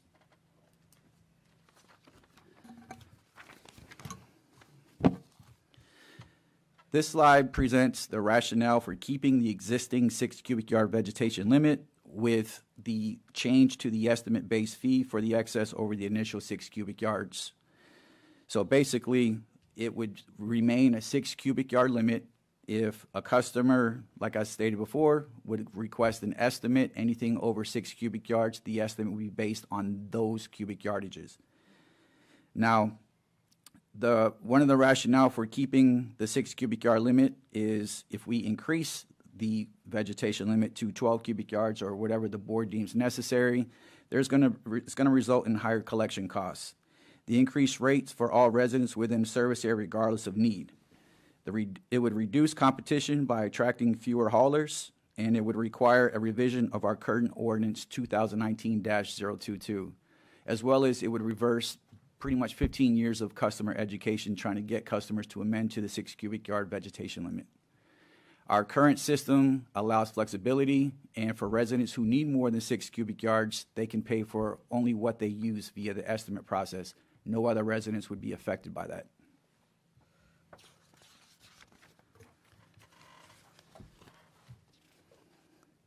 This slide proposes a monthly opt-in subscription for residents needing up to 12 cubic yards of vegetation collection, which would shift the additional costs to those who generate more waste. So this option basically says for residents who would like to opt in, they consistently put out 12 cubic yards or whatever the board deems necessary for the subscription service. This would provide a higher level service for those who need it. There would be no cost impact to residents who stay within a 6 cubic yard limit. And again, the costs are borne only by the subscribers to that service. The haulers would maintain a record of the subscribing households, allowing better tracking of large vegetation generators and the improved ability to plan out routes which allocate equipment efficiency, which I'll go through in a moment. So option 3 basically explains the broad impact of raising the standard vegetation limit to 12 cubic yards, which would include higher costs, reduced hauler competition, and operational inefficiencies. This would also require an amendment to our current ordinance. All residents would be allowed to place out 12 cubic yards of vegetation weekly. This would impact all residents regardless of need. The collection and disposal costs would significantly increase. Haulers would need to purchase more of the clamshell trucks to complete these routes. The clamshell trucks, as you know, are the trucks that have the boom and they pick up the larger quantity piles. It is a very expensive and it is the most inefficient piece of equipment the haulers have that operate in their fleet. They would need to purchase more of those to complete these routes if more residents were allowed to put out more than 6 cubic yards.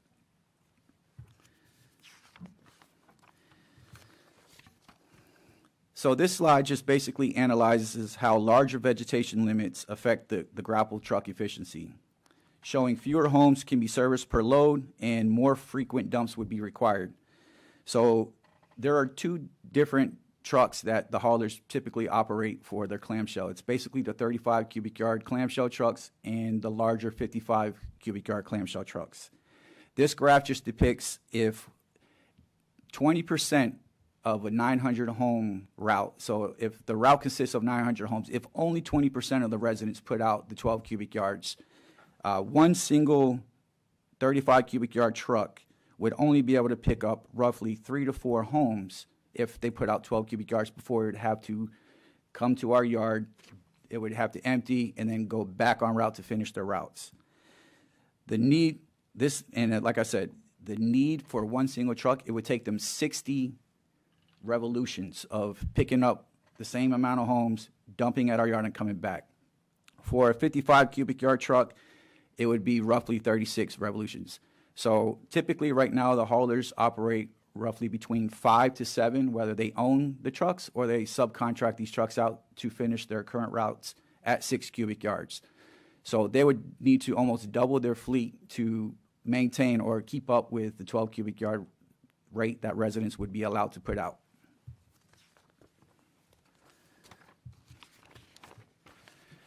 So right now, our system is intended to provide a base level of reliable, high-quality service at the lowest possible price that is adequate for most residents.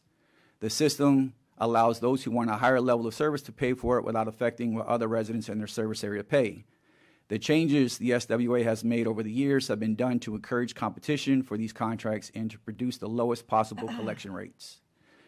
To date, there are over 18,000 residents within the unincorporated area that have called for a removal estimate. Actually, I believe that number has increased. Last time I checked, it's over 19,000 that have utilized the $8 per cubic yard rate.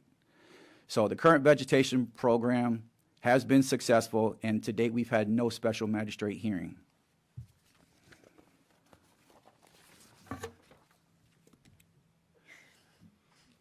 This slide, it provides a comparison between the authority's proposed commercial collection rate and the current commercial rates charged by other municipalities. Just so you know, I think we've discussed it in the past, it's common practice for some municipalities and haulers when they bid on their rates to subsidize the residential with higher commercial rates. That has been a practice the authority has not partook in.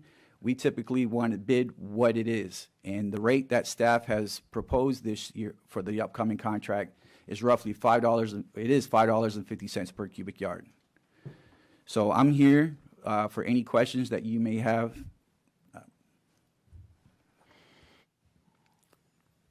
So I guess I'll summarize a little bit. So there's a couple of things we're asking for in here. The first thing is some direction on what you want to do with vegetation, as it's something we've discussed a couple of times since last fall. Do you want to keep it the way it is? Do you want to increase it? You want to put in a subscription service? Do you want to add any other elements you might come up with that you think are appropriate? And additionally, we want to settle on, at least now, on the commercial collection rate at $5.50 a cubic yard. If we can do that, that can obviously be changed easily at the next board meeting if you want to. But as far as the vegetation goes, it's a complex conversation, and it has been, and it is every time we put one of these out to bid. So I'd appreciate any input the board has in providing some direction in that regard. Mr. Pelowitz, because this has been a topic of concentration of mine and very important to my area, I'm actually going to speak first. I am not going to ask that we decide today on one of these current options. I would like it to get bid and then make a decision on that, because if we can bid it, then we can have more information on what we would be deciding on. And then we can decide if a subscription, right? Because we won't have those prices, and see what the haulers come back with. So your suggestion is that we bid it both ways? Yes, both ways. And then so that we would know. And also, I would like to see what I wanted to let you know, my fellow commissioners, where I stand on this. But now I'm going to let them see where they stand. So Commissioner Woodward is up first. Thank you, Madam Chair. My first question would be, can we bid this out for different service areas allowed to have this, and then other service areas stick with the original 6 cubic yards? Or is this like a countywide decision? No, I don't see any reason why you couldn't bid each service area with a different standard, but I'm going to ask Mike to kind of weigh in on that. Yeah, I mean, I think you'd basically be requesting an alternate bid, maybe on one of the service areas, something of that nature, which is commonly done in bidding. You might get 2 separate bids for this service area, a specific service area, with one level of service or another level of service. Or I think we can kind of work on it and drafting the documents. I understand it's also going to affect other areas, but I think you can request bid alternates from the haulers. Okay, for me, I would like to support the chair, and this one, I don't think for my service area and service area 4 and 5, it would be necessary to do this. And I think we could encourage whoever's going to bid on that new broader service area, if we could add some sort of a creativity or innovation on how they could come up with a good solution for this as part of the bid process, so that this service area has the most options possible, so we can, and we're only talking, I don't know if service area 1 would also service areas, but I don't think most of the south, and because we've had this discussion, this isn't really for every service area. There's 1 or 2 that we would be asking for alternate bids. So I would definitely support that. And I don't think, it's not the whole county that we need this for, just the areas that we do. So I would support having options. Mayor Marino. Thank you. Like Vice Mayor Baxter, I have a lot of area in my district that would benefit from probably a subscription. So finding out what that cost of the subscription would be. I know that we threw around some numbers the last time, but we're definitely would like some information as to what the fee would be. I guess my only question is, where do we stand in the bid process right now? So right now we're in the developmental, we've got pretty much the contract drafted and the documents are close. We've just got big holes in it. We expect to have the board finalize those documents in August so that we can then put them on the street in September with the objective of receiving bids several months later, usually in December, and then the board awarding the contract in February. That gives the winning bidders approximately 6 months to mobilize and ramp up and prepare, and if they're coming in from outside, to set up an office and everything else they need to do. So that's really the timeline for it. Okay, I don't see the areas that don't have the trash issues like Vice Mayor Baxter and I have, that they should bear any cost. They should bear any burden of what our residents who live in the larger unincorporated areas with larger lots, that's the life they chose to lead. So if there's a way that we could have a good cost for what a subscription service would be, I'd appreciate that. Also, I know that there have been complaints about if somebody had a pile larger than 6 yards, it just didn't get taken. So when you have here that the first 6 yards are collected at no cost, and then there's an estimate-based fee for the addition, I'm not sure that that's actually what's happening. So can you expand on that a little? So what happens is if someone has more than 6 cubic yards, the pile gets tagged and nothing gets picked up. Correct. That's been since this contract. So there have been previous contracts where the hauler takes what they think is 6 yards from the pile and then puts that in the truck. The issues we had with that is the pile sits forever because then more material gets added to it and more material gets added to it. And you end up with lingering piles. That's been the concern. And Indian Trails expressed a concern about that in the past too, about piles sitting out there forever. And people don't like them. So it's usually not the person who put it out that's complaining about it. It's the neighbors who are complaining about it. And then we field those complaints. So we put this in place with the ordinance, which is a hard 6 cubic yard limit, to establish this process where we'll tag the pile. And the tag notifies the customer to contact the Solid Waste Authority. They talk to our customer service reps. We explain to them their options. And then we seek to resolve the matter. That one of those resolutions is to work with the haulers to get them an estimate, to have the entire pile picked up. So that's where we are now. The alternative was what we did before, which is the hauler takes what they think is 6, and then comes back the next week. I think,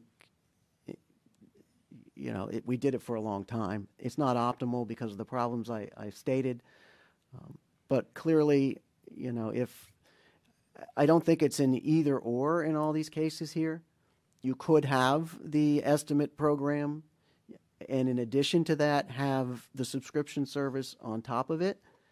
And then, obviously, it's very doable to be able to get pricing under multiple scenarios in a bid process. The only thing I will let you know is that the service area, each service area, it's got to have the same levels and the same prices. So you can't just provide a higher level of service in, say, the acreage, and a different level of service in the eastern areas of service area 2. So that would be an issue. But other than that, we can get you the pricing that you want to make the decision that you want to make. Others have done it. Loxahatchee Groves bid it, I think, 2 ways when they did it a couple of years back, and they bid it, I think, at 6 and 12, right, Paul? Yeah.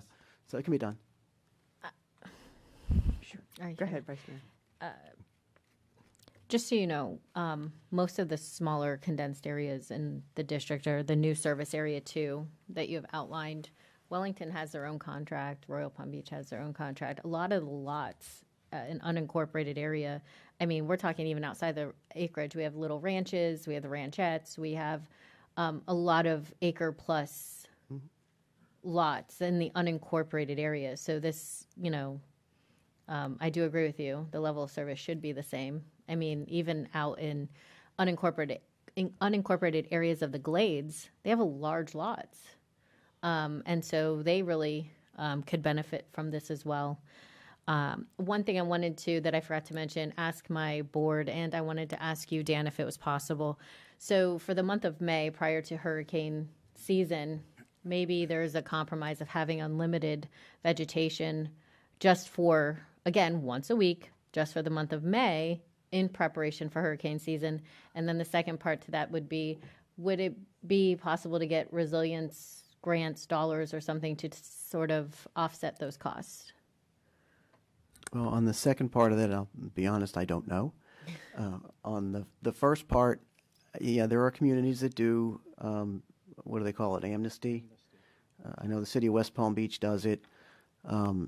It's certainly, we'd have to hear from the haulers' input in terms of how feasible they think that is in an area as large as the unincorporated area of the county. But it's been done before, so I'm not going to tell you it can't be. Okay, and next was Commissioner Sachs. Thank you, Chairperson.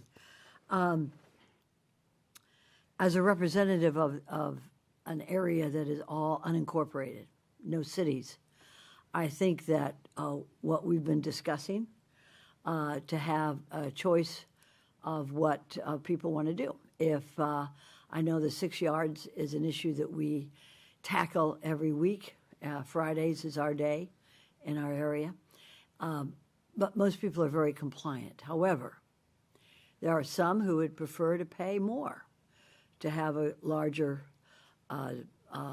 yardage picked up by SWA. So I would suggest whatever that I would recommend in terms of my district to go with what we have been discussing, which is to estimate what it is, bid it out, and see what's the best for each area, knowing that everything will be the same cost, but still having an idea that people can pay more if they want to have greater than 6 yards picked up.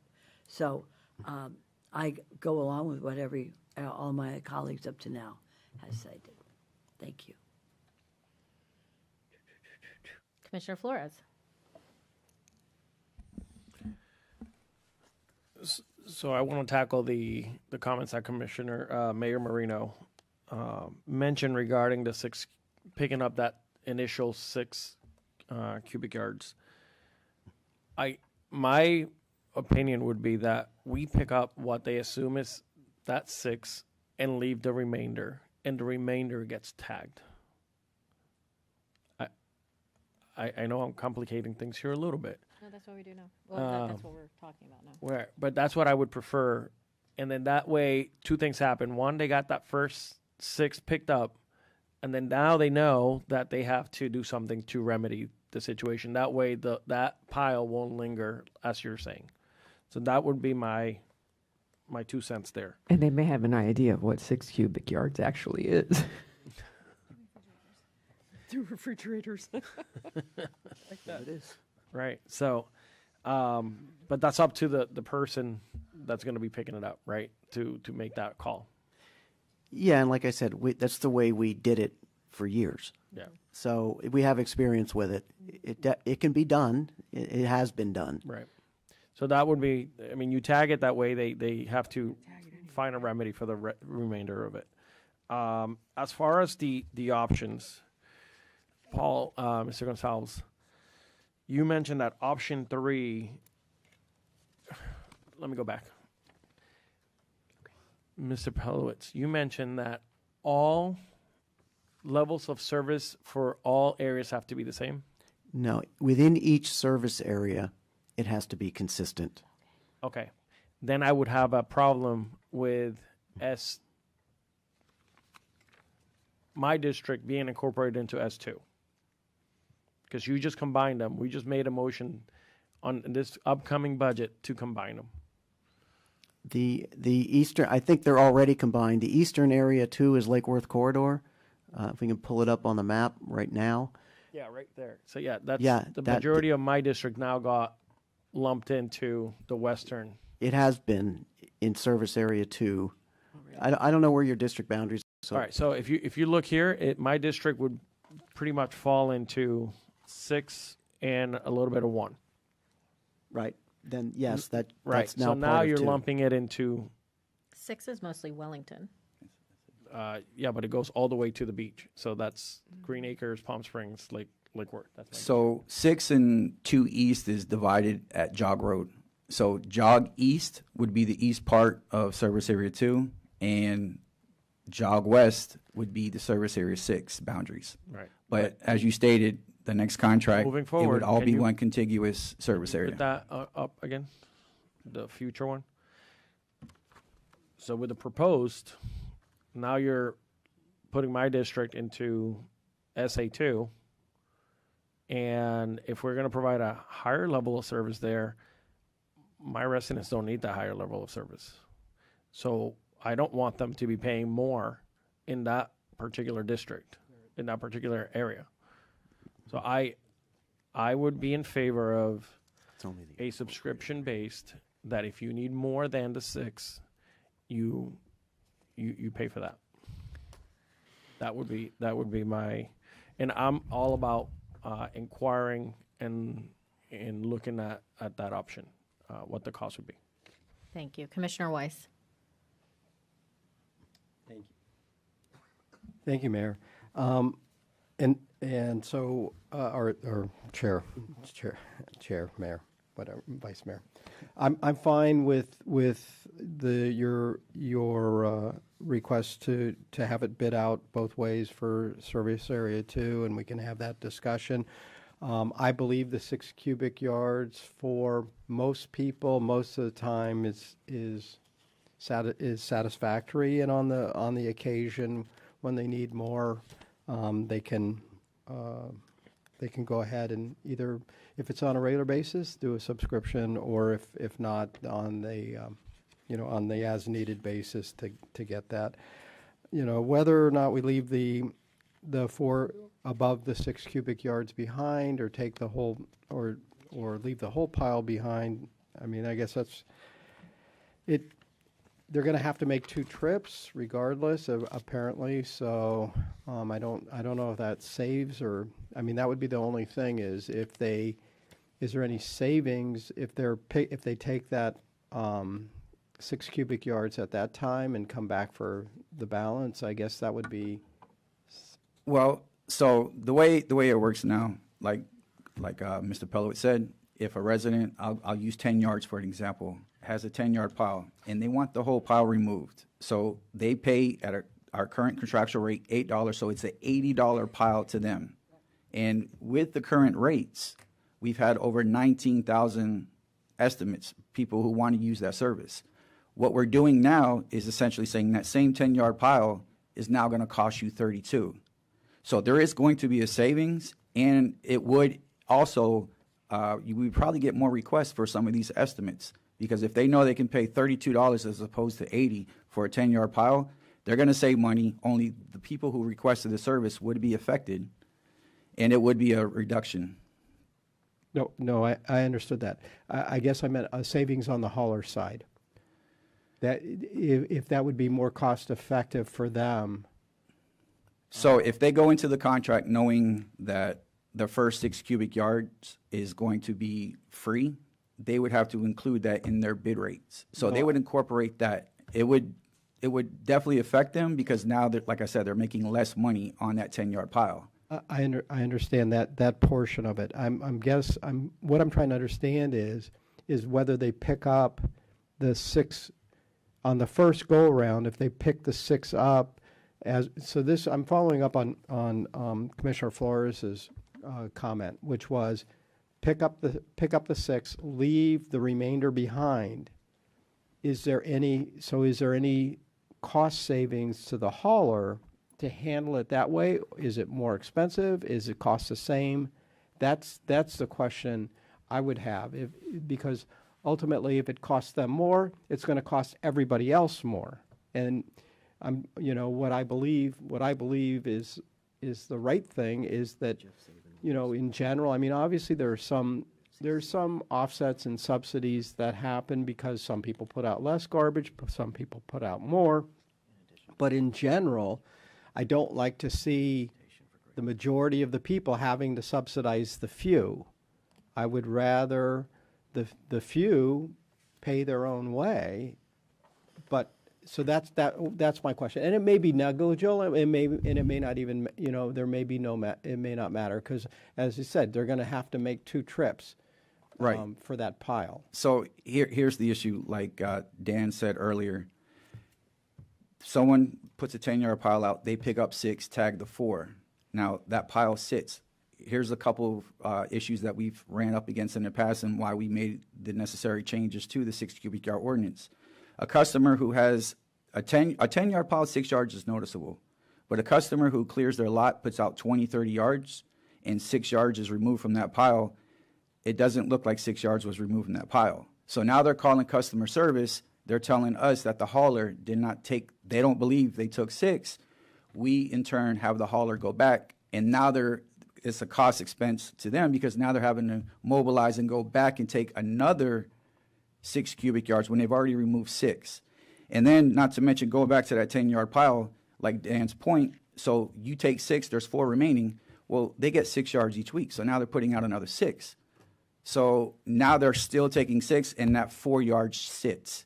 And districts like Loxahatchee, Palm Beach Country Estates, Jupiter Farms, where those piles sit in those swales, that's where the erosion happens. So the grass dies, it sits forever, it's a rodent trap. When you got vegetation in a potential storm, it's flying debris because there's a certain portion of that pile that just doesn't get picked up because they keep putting out 6 yards each week.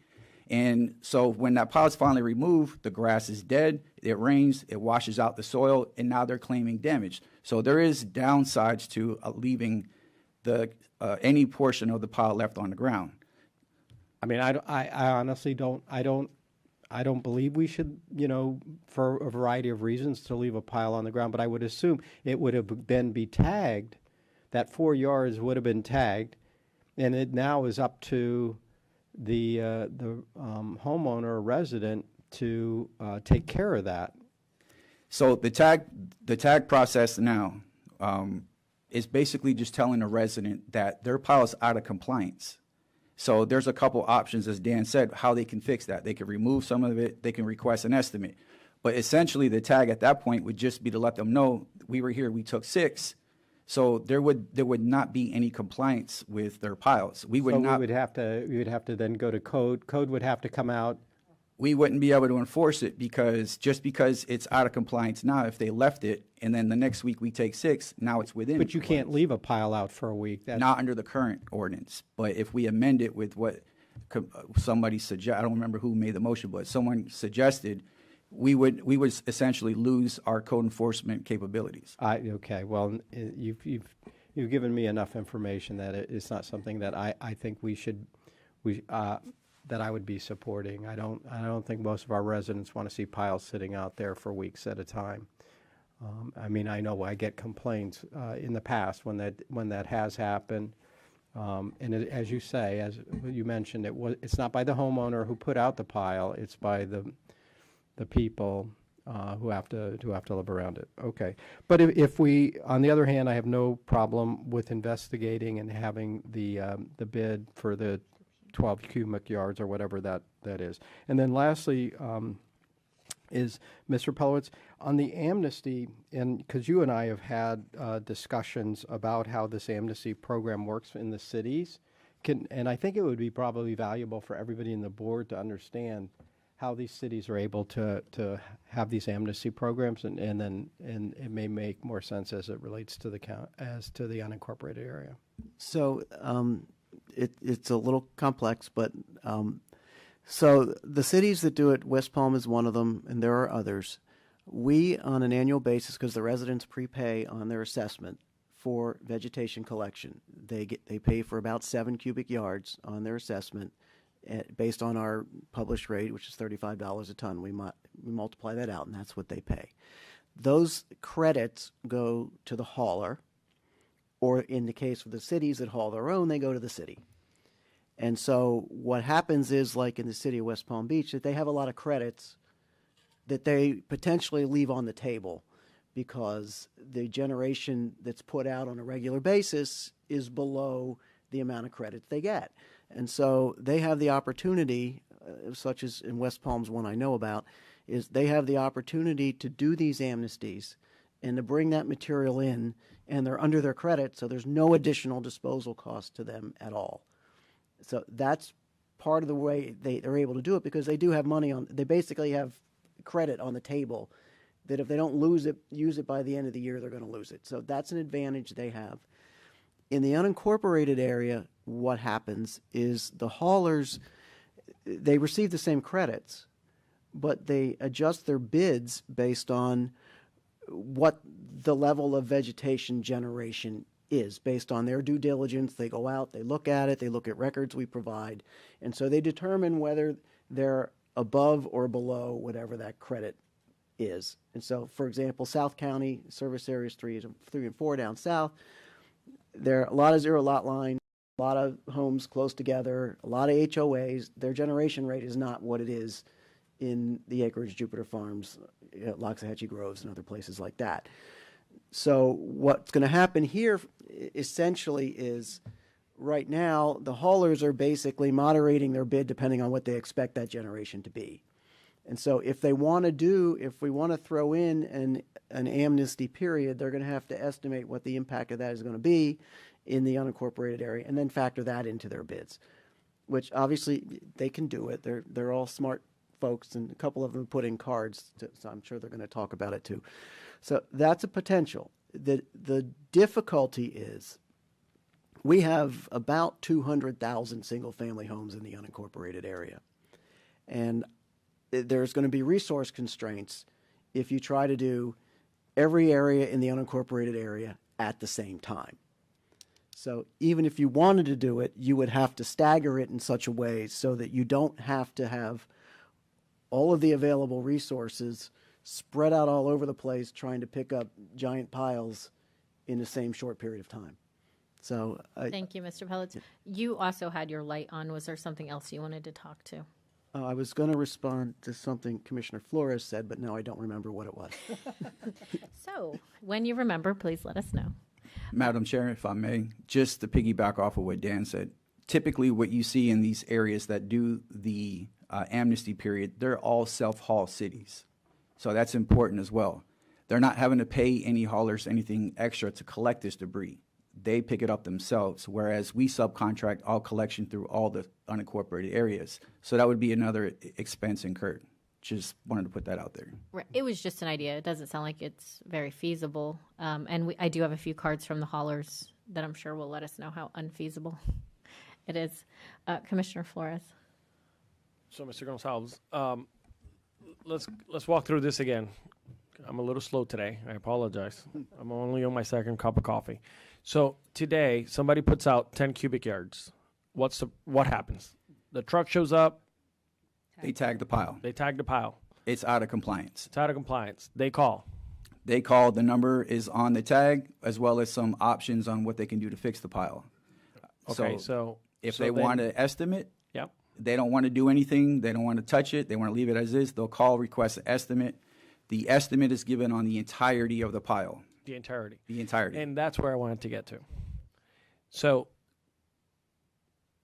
aren't they entitled to 6 cubic yards per week or per? So that is a very complicated question, and if you bear with me for a second, I'll explain it. So as Dan stated, every resident is assessed. What you pay for on your disposal portion of your non-ad valorem assessment is roughly 6 cubic yards for the entire year. You only pay for 6 yards for the entire year. Entire year. The entire year. We, in turn, tell residents they can put that out each week, and we'll pick it up as long as they abide by the guidelines.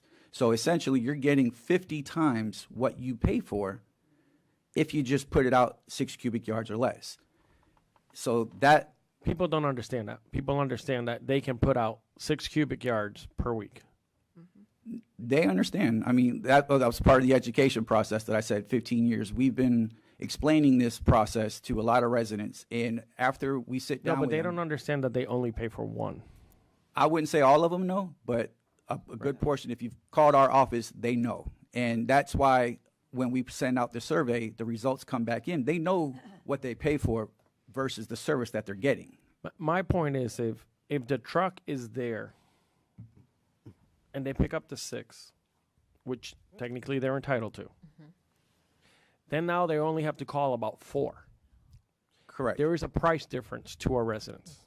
Yes. So that's where I'm going with this. This is why I am in favor of them collecting the 6 and tag the 4, in my example, because that way the residents are saving some money. You see why I'm pushing that? Because in my head, remember, I'm slow today. I would prefer to save myself $50 because the difference, I think you said one would be 80, the other one would be 35. 32, yes. 32. I mean, to me, that makes sense. That's what we're proposing moving forward. So for these estimates, that the 6 cubic yards be given to them at no charge, and they would just receive an estimate based on the second port, whatever's left. Now, again, depending on how you want to handle this, do we want to allow them to leave vegetation at the curb? Because what if that 10-yard pile is an 80-yard pile? What would happen if they put? What would happen right now if they put 10? You tag it. It's tagged. Yeah. So then it would be the same policy. But there's code enforcement behind it. So if they don't fix the pile, if they don't remove the pile, they don't have to use our service. They can use a third party. So however they want to remove, it's up to them. So, well, I would say once it's tagged, we would enforce it the same way that we're enforcing it today. Because we tagged it. We notified you. We picked up the initial 6. Now the other 4 is up to you. So I'll explain that if you bear with me. So I'll use 20 yards, okay?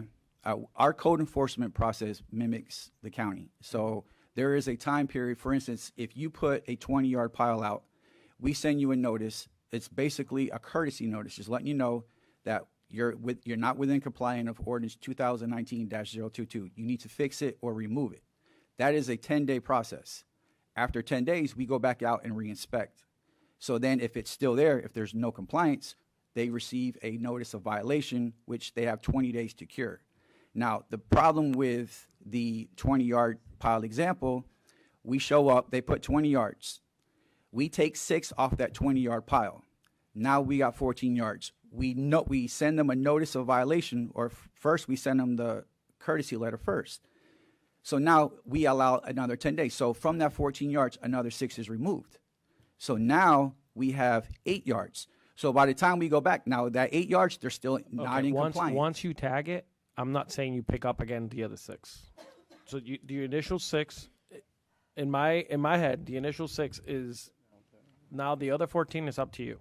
So the hauler picks up and tags from that 20-yard pile this week. The customer takes the tag off the pile. When the hauler comes back around that following week, when they got 1,200 homes on their route, they don't know if that pile was tagged the previous week. So their system doesn't notify them that this home? No. There's no system that would allow them to do that because residents can put out or remove vegetation at will. So what happens today if that 20 pile, we didn't pick it up, it got tagged and they removed the tag? If they remove the tag, if there's more than 6 yards, it's still out of compliance. So he's going to get tagged again. It's going to get tagged again. So it would be the same thing. It wouldn't be the same thing because, like I said, by the time that third week comes into play, now the pile is within compliance and there's no enforcement capabilities. Well, then let's work this the other way. Then we credit them the first 6. That's what we're proposing. So maybe it's the other way around. We just on that tag we credit the first 6 cubic yards. Sorry. I'm sorry. I mean, I'm fighting for our people. I mean, if I get 6 cubic yards, I want my 6 cubic yards. Yes, exactly. That's- But may I? Yes. Or Commissioner Sachs, actually, do you want to do this? You know what it comes down to is that I'm in charge of garbage at the house. All right, I know. If I put out 8 cubic yards, I don't expect the hauler to take 6, leave the other 2. I got a mess, and he's got to come out and figure out, oh, this is 6. Oh, that other. No. He's going up and down that neighborhood. They got business to do. This is garbage.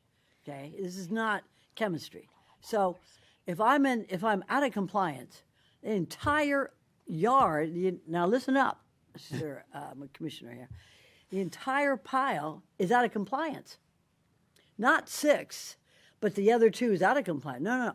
8 is out. The entire load of garbage is out of compliance, and I am responsible. So I come out, I pull the tag.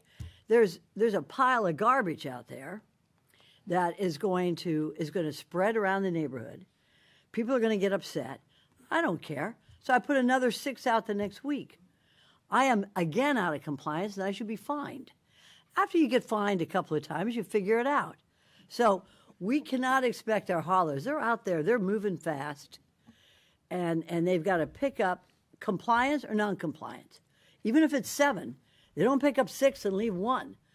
It's out of compliance, and that's the way it is, because it's a business, and it's a good business. You all do. I'm telling you, this is so complex. I don't know how you keep it all straight. I really don't. Well, so I appreciate what you're saying, Mr. Gonzalez. Some of us need to take the garbage out a little bit. And with all due respect, Commissioner Sachs, if you put out 8 cubic yards and your hauler's not picking up 8 cubic yards, me and that hauler has a problem. No, it's so okay. Look, they don't split hairs. It's not an exact No, they science. don't. They don't, because there's dogs out there, there's neighbors, there's all cars coming and going. But we have to know, and our residents have to know, this is foliage, this is garbage, it's going to go all over the neighborhood, it's going to create a problem. Then we're going to have attorneys coming in ready to sue us because they think that we are destroying the swales, all right? So we all have to be together on this. We all have to be together on it. So you're doing a great job. If I want to pay more to get 20 yards out, then I should have that opportunity to do it. So that's And I the appreciate current opportunity in the current contract. So what we're doing is, if you want to pay for more right now, you could pay for more. You could pay for the estimate. But what we're doing is to to help the residents even more comply with the program is you're going to be paying more, but you're going to be paying less. So that 10 yards won't cost you $80 if you request an estimate. It's going to cost you $32 because you're going to get the first 6 for free, removed off the estimate. Amen. Go. Okay, so Good. That's what I wanted to hear. Amen. Just for the record, I failed math for Marines, Commissioner Morris. Just I told you it was slow today. do you want to go first, Mayor Marino? You are the last. After No, Mayor no, Marino. no. Let's go ahead and call up our haulers. No, it's not a vote. We have cards that we're going to do first. Mr. Saban. Good morning. I think it's still morning. Madam Chair, Vice Chair, board members, and staff. Jeff Saban, Government Affairs for WM, formerly Waste Management. Thank you for this opportunity. I think you're on the right track. We're supportive of staff's recommendation. And I think Which recommendation? Yeah, right. The yard waste. It's taken years to condition residents as to the form and format and how it works. And what Dan said as well, and so did Paul, the credits. That's a big issue, especially when we're preparing to submit to your solicitation, how they get assigned, the weighting of those, and each area somewhat is different in terms of generation. So we have to do all those calculations as a hauler to prepare for that. but we support that. And the other thing with the subscription, we love tags because that's a communication, that's a leave behind that residents get communication and they better understand, and it helps not having to make a phone call. That's the other thing I think is helpful for both of us, the authority and the haulers. So, but the abusers of the yard waste, it's the landscapers and the tree trimmers. And that gives the resident an option, right? If they see what the estimate is, and then they say, hey, include removing it as you go to the tree trimmer. Hallelujah. That's wonderful. But for those self-trimmers that we know a lot, they will leave it out, and the current program's working well, and I think the proposed as well. I did want to say on the other merging of the two areas, merging 5 into 2, that we have had preliminary discussions. Am I too close to this? A little bit? Okay. That WM is positive about it. We haven't finalized, nor do we have the authorization on how it's going to work out financially, but both parties are interested in making this happen. But we'll certainly work out those terms and those rates. So I wanted to put that on the record. Thank you very much. Mr. Saban, before you sit, a few questions. So if we want at least the 6 cubic yards picked up, understanding there could be a fluctuation of a couple, it's really hard to determine an exact amount of 6 cubic yards, and then the rest of the pile is left. Had you done that before? Yes, and I can probably speak for the rest of the haulers. Our clamshell and grapple folks, they don't have measuring sticks, and they don't measure. It's a visual thing. But yes, we pick up the 6 cubic yards, and most of the time it's more than 6. And a lot of our larger trucks and areas, we don't want to have to go back. If we're there on that street, we want to leave the street clean. So we don't measure the 6. And we get a pretty good feel of the neighborhoods and what people generally and regularly, routinely put out. So we work into a system. It helps us do our routing. We pretty much know how to deploy those resources to those areas. The ones that generate the most, obviously, we have to send out additional resources, but that obviously would be captured in the bid, those additional costs. Thank you. Thank you. Next, we have Joseph Sandora. Morning, Madam Chair, Vice Mayor, Board. Joseph Sandora, FCC Environmental Services. We service areas 3 and 4 right now currently. We have the 2 largest service areas in the county.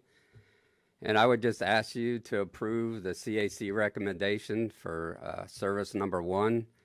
I've been working in this county for 30 years. I've seen unlimited service in the acreage in Jupiter Farms where people would put out 100-yard or 200-yard piles. I would say to you that the best way to keep the cost down would be service 1. We need predictability of what's going to be put out there. I think the current situation with the 6 yards, if it's over 6, tagging it and providing an estimate is currently working great. If we did go to the 6 yards for free and the paying for the additional, I think that would be great as well. As Mr. Saban said, we're not going to be sticklers on the 6 yards. More than likely, we always take more than 6 because we don't want to go back, and we want to take care of the residents. The less calls, the better for us. And I would say that when you start doing all these different things and bid pricing for this and that, it's just going to raise the cost. Amnesty, we don't have extra trucks that sit in the yard all year long waiting for that 1 month. We're going to have to bring in subcontractors, which is going to increase the cost to the residents. So I would say to you to keep the cost down would be go to service 1. I think you're referencing option 1. Yeah. Option 1, yes, thank you. Everybody's idea of 6 yards is going to be different. my idea of 6, your idea of 6, your neighbor's idea of 6. So we tried the 6 yards before of taking 6 yards and leaving the rest, and all it did was create phone calls, and the driver only took 2 scoops and left. So it doesn't work. I think the authority has done a great job on training the residents, and they know what to expect. We get very few complaints in 3 and 4, so that's all I have to say. Thank you. Well, I don't think we were talking about adding this to 3 and 4, were we? I don't believe so. I think we were talking about leaving 3 and 4 kind of the way it is, and only with the difference of the credit for the first Correct. 6 yards. But if the board was to opt for a subscription type program, you could probably offer that anywhere. Yes, we do the estimate anyway. You'd be an on-call, kind of just, subscription-based, they would handle that. Just like the estimate, really. It's the same Yes, way. correct. Okay, thank you. Thank you. Last card we have is Great State Waste. And I believe these presentations go along with this card.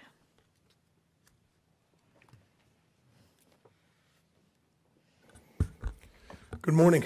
Good morning. Chair Baxter, Commissioners, Executives. Thank you for the opportunity this morning to present Great State Waste. Great State Waste is a small business, women-owned, Palm Beach County-based, full-service Can you roll-off and identify grab. yourself, please? I'm Jeff Mansfield, I'm sorry. Thank you. Great State Waste is a small business, women-owned, Palm Beach County-based, full-service roll-off and grapple organization. Most of its founding pillars come from the north, where we started and built the largest independently owned roll-off heavy haul company in the state of Michigan. We launched over 60 routes every day, as well as a half dozen routes at night to execute over 200 loads per day into the market. Our core focus was managing just-in-time logistics and providing industrial waste management services in the solid waste and production scrap steel industry. Our clients included General Motors, Chrysler, Ford, as well as many Tier 1, Tier 2, and Tier 3 suppliers for the automotive industry. We also provided services to commercial and residential sectors of the market as well.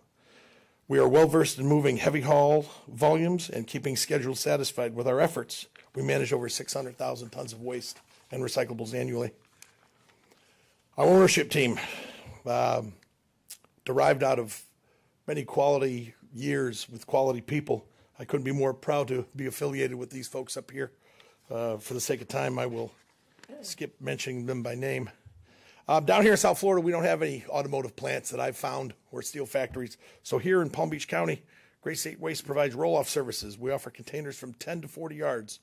If called on by the majors, we would provide compactor services. We are well versed in that. Additionally, we offer grapple services for the construction trade or to service the residential markets. We have both size trucks that were mentioned here today.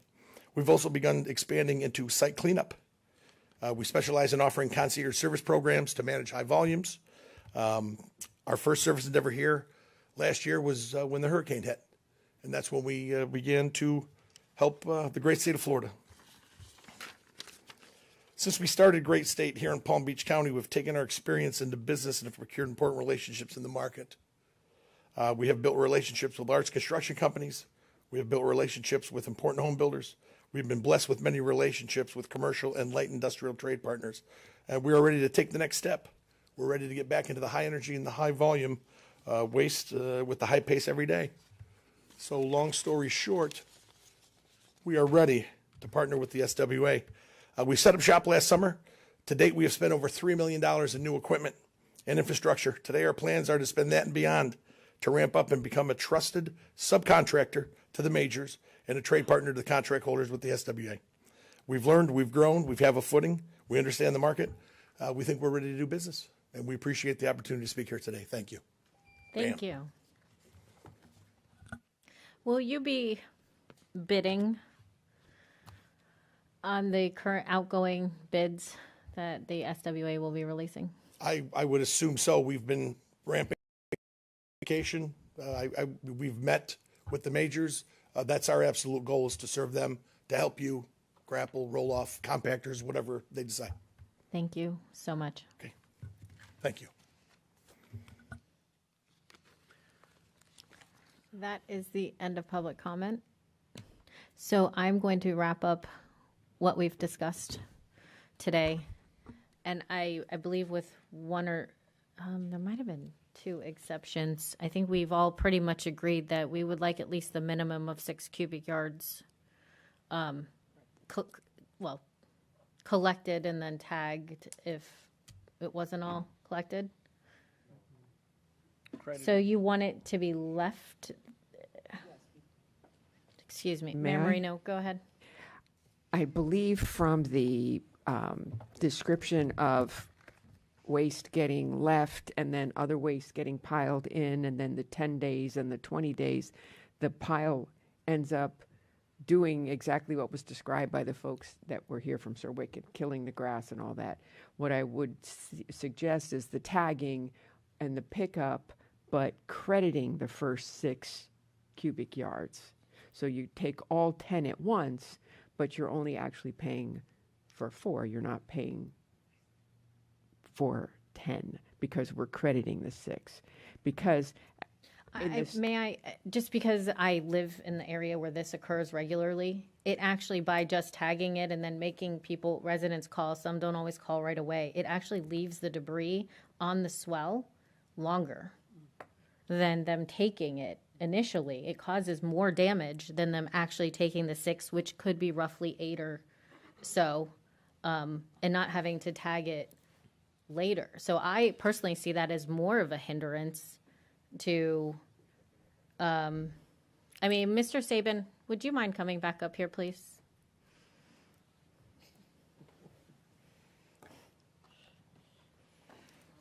It's always a tough topic.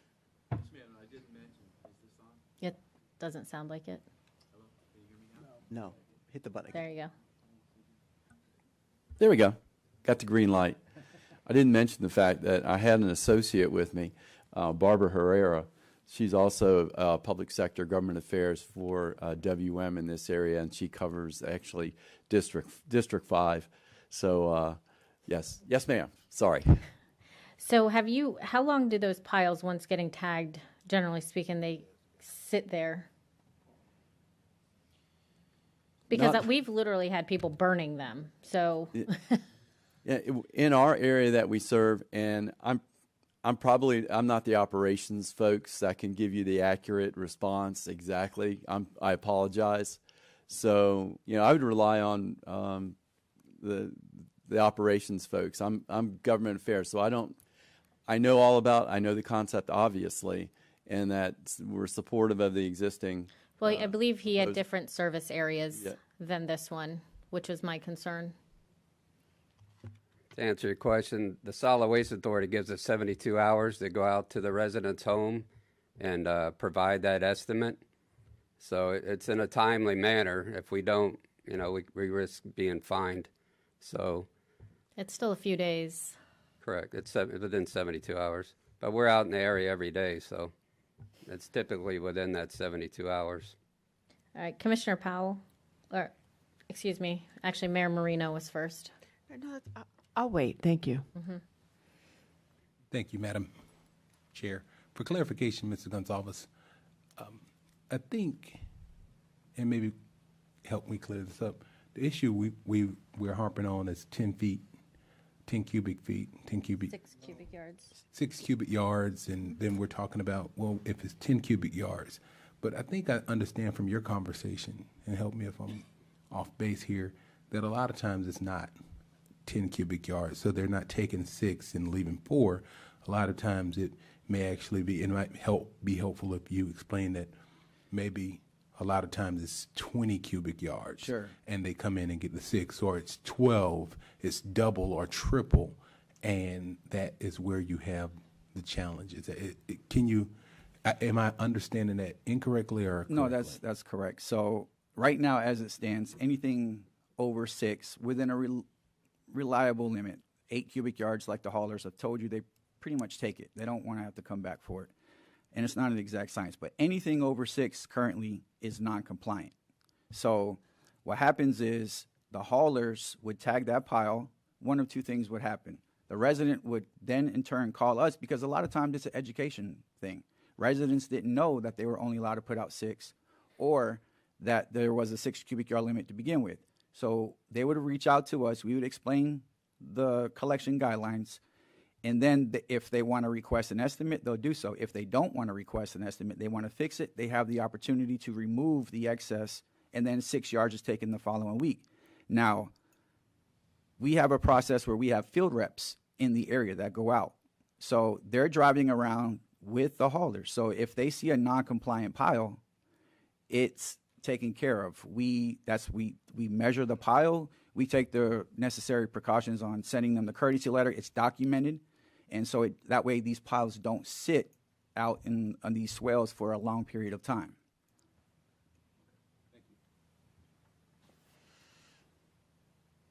Mayor Marino. So I guess the quick question is, do the haulers report to the authority how many people they've tagged and where they've tagged them? Or is it just they've left the tag and it's up to the residents to follow through? Yeah, so the tag itself is an education piece. So if the residents read the tag and they see what their options are, why their pile was not compliant, because there's check boxes. If it says, for instance, you may have a log in there and they're not allowed to pick up logs. So they'll remove that log. There's no need to call anyone. The next service day, the pile is removed. If the resident wants to call for an estimate, or they just don't understand why it wasn't picked up, or they're content, they think that they have 6 yards. So we go out, we investigate, we inspect, and then we communicate with the customer directly. And then we explain, your pile's not compliant, how much you have, what you can do to fix it. And you say the next service day. What is that?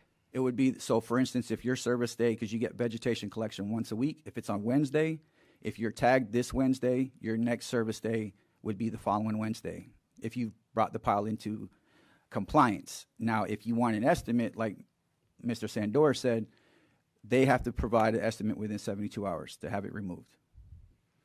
And so once the estimate is given, is the pile picked up the next service day, or is the pile picked up randomly between the estimate and the service day? So it's within 24 hours after they pay. Oh, okay. Thank you. Commissioner Weiss. Thank you. Yeah, I think I agree with Commissioner or with Mayor Marino. I think this, and I think everything else that we're recommending, so that they get the credit for the 6 cubic yards. They will, that we're going to do the in a couple of the areas, we'll have dual bids or alternative bids so that we can see the costs if they want to go to 12 cubic yards. I'm fine with that, I think. And then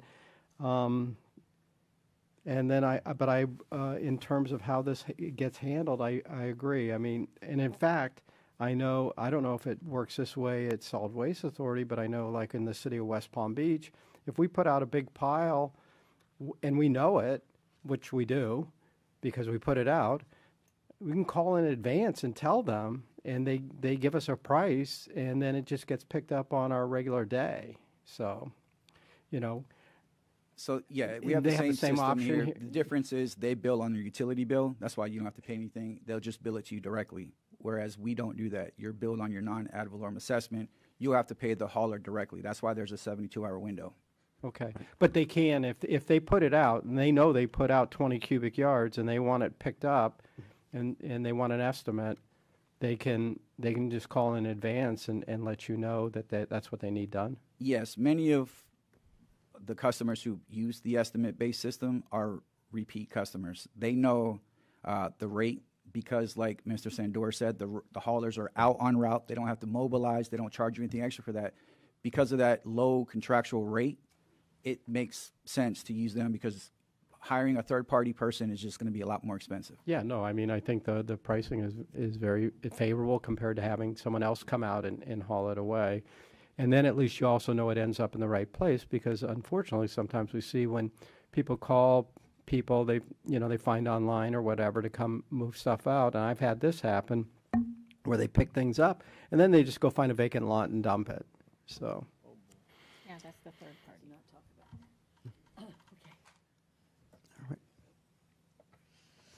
about. Okay, so we're going to modify my previous words. We're going to give a minimum of the 6 cubic yard credit if the pile is larger, to bid it that way, than 6 cubic yards as determined by. We are going to bid it both ways, 6 cubic yards and 12. I would like it if we just set it at the bid, the option of if we just set it at 12 or if we set it at 6 with the subscription to get to the 12. So you want to bid it, you want to, first of all, do we want to bid it both ways in every service area? No, just, I think in Mayor Marino's and my service area. Maybe Commissioner Sacks. And would you pull up the new map, please? Because we're changing service areas now. We can so- do it for both areas. We can do it, I guess, it depends what you want.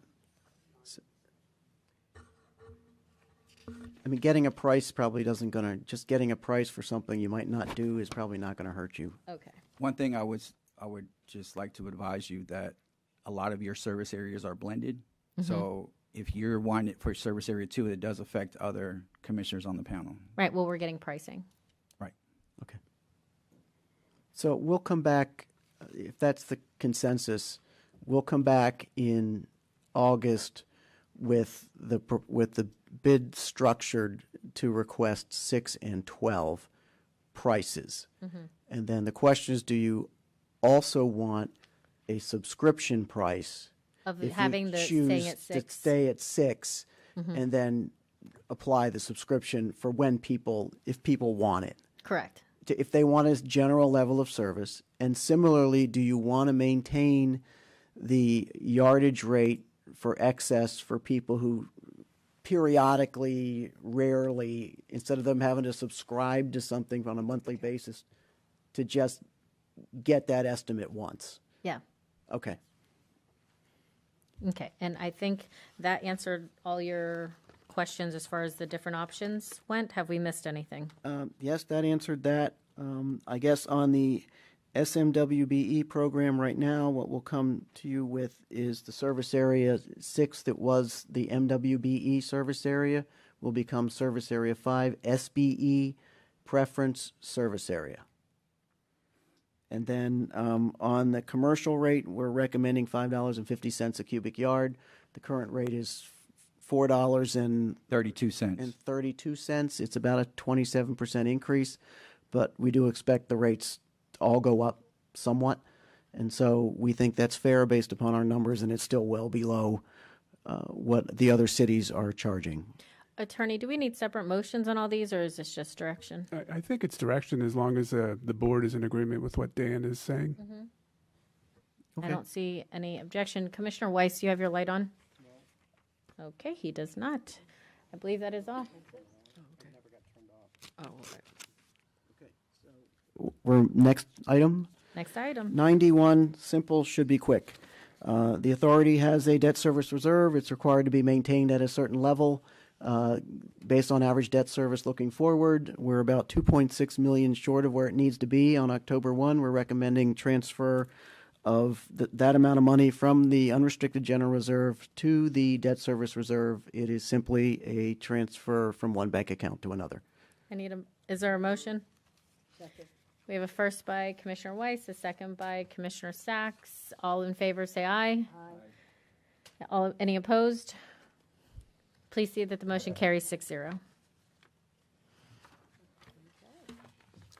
Mr. Pelowitz, do we have any other scheduled matters? No, we don't. Just thank you. Thank you. Comments by General Counsel? No comments? Thank you, sir. Number 12, do we have any comments by the staff? No comments? Thank you. Any board comments? We will start with Commissioner Weiss. No comment. Mayor Marino? no comments. Commissioner Flores? Yeah, I would like to appoint Mario Guzman to the Solid Waste Authority Citizens Advisory Committee as representative for District 3. Thank you. Commissioner Sacks? Commissioner Powell? Yes, thank you. Yesterday, I did not wish Teresa Lawrence a happy birthday from my office, so I'd like to wish her a happy birthday today. And the other comment is everybody get ready, get excited.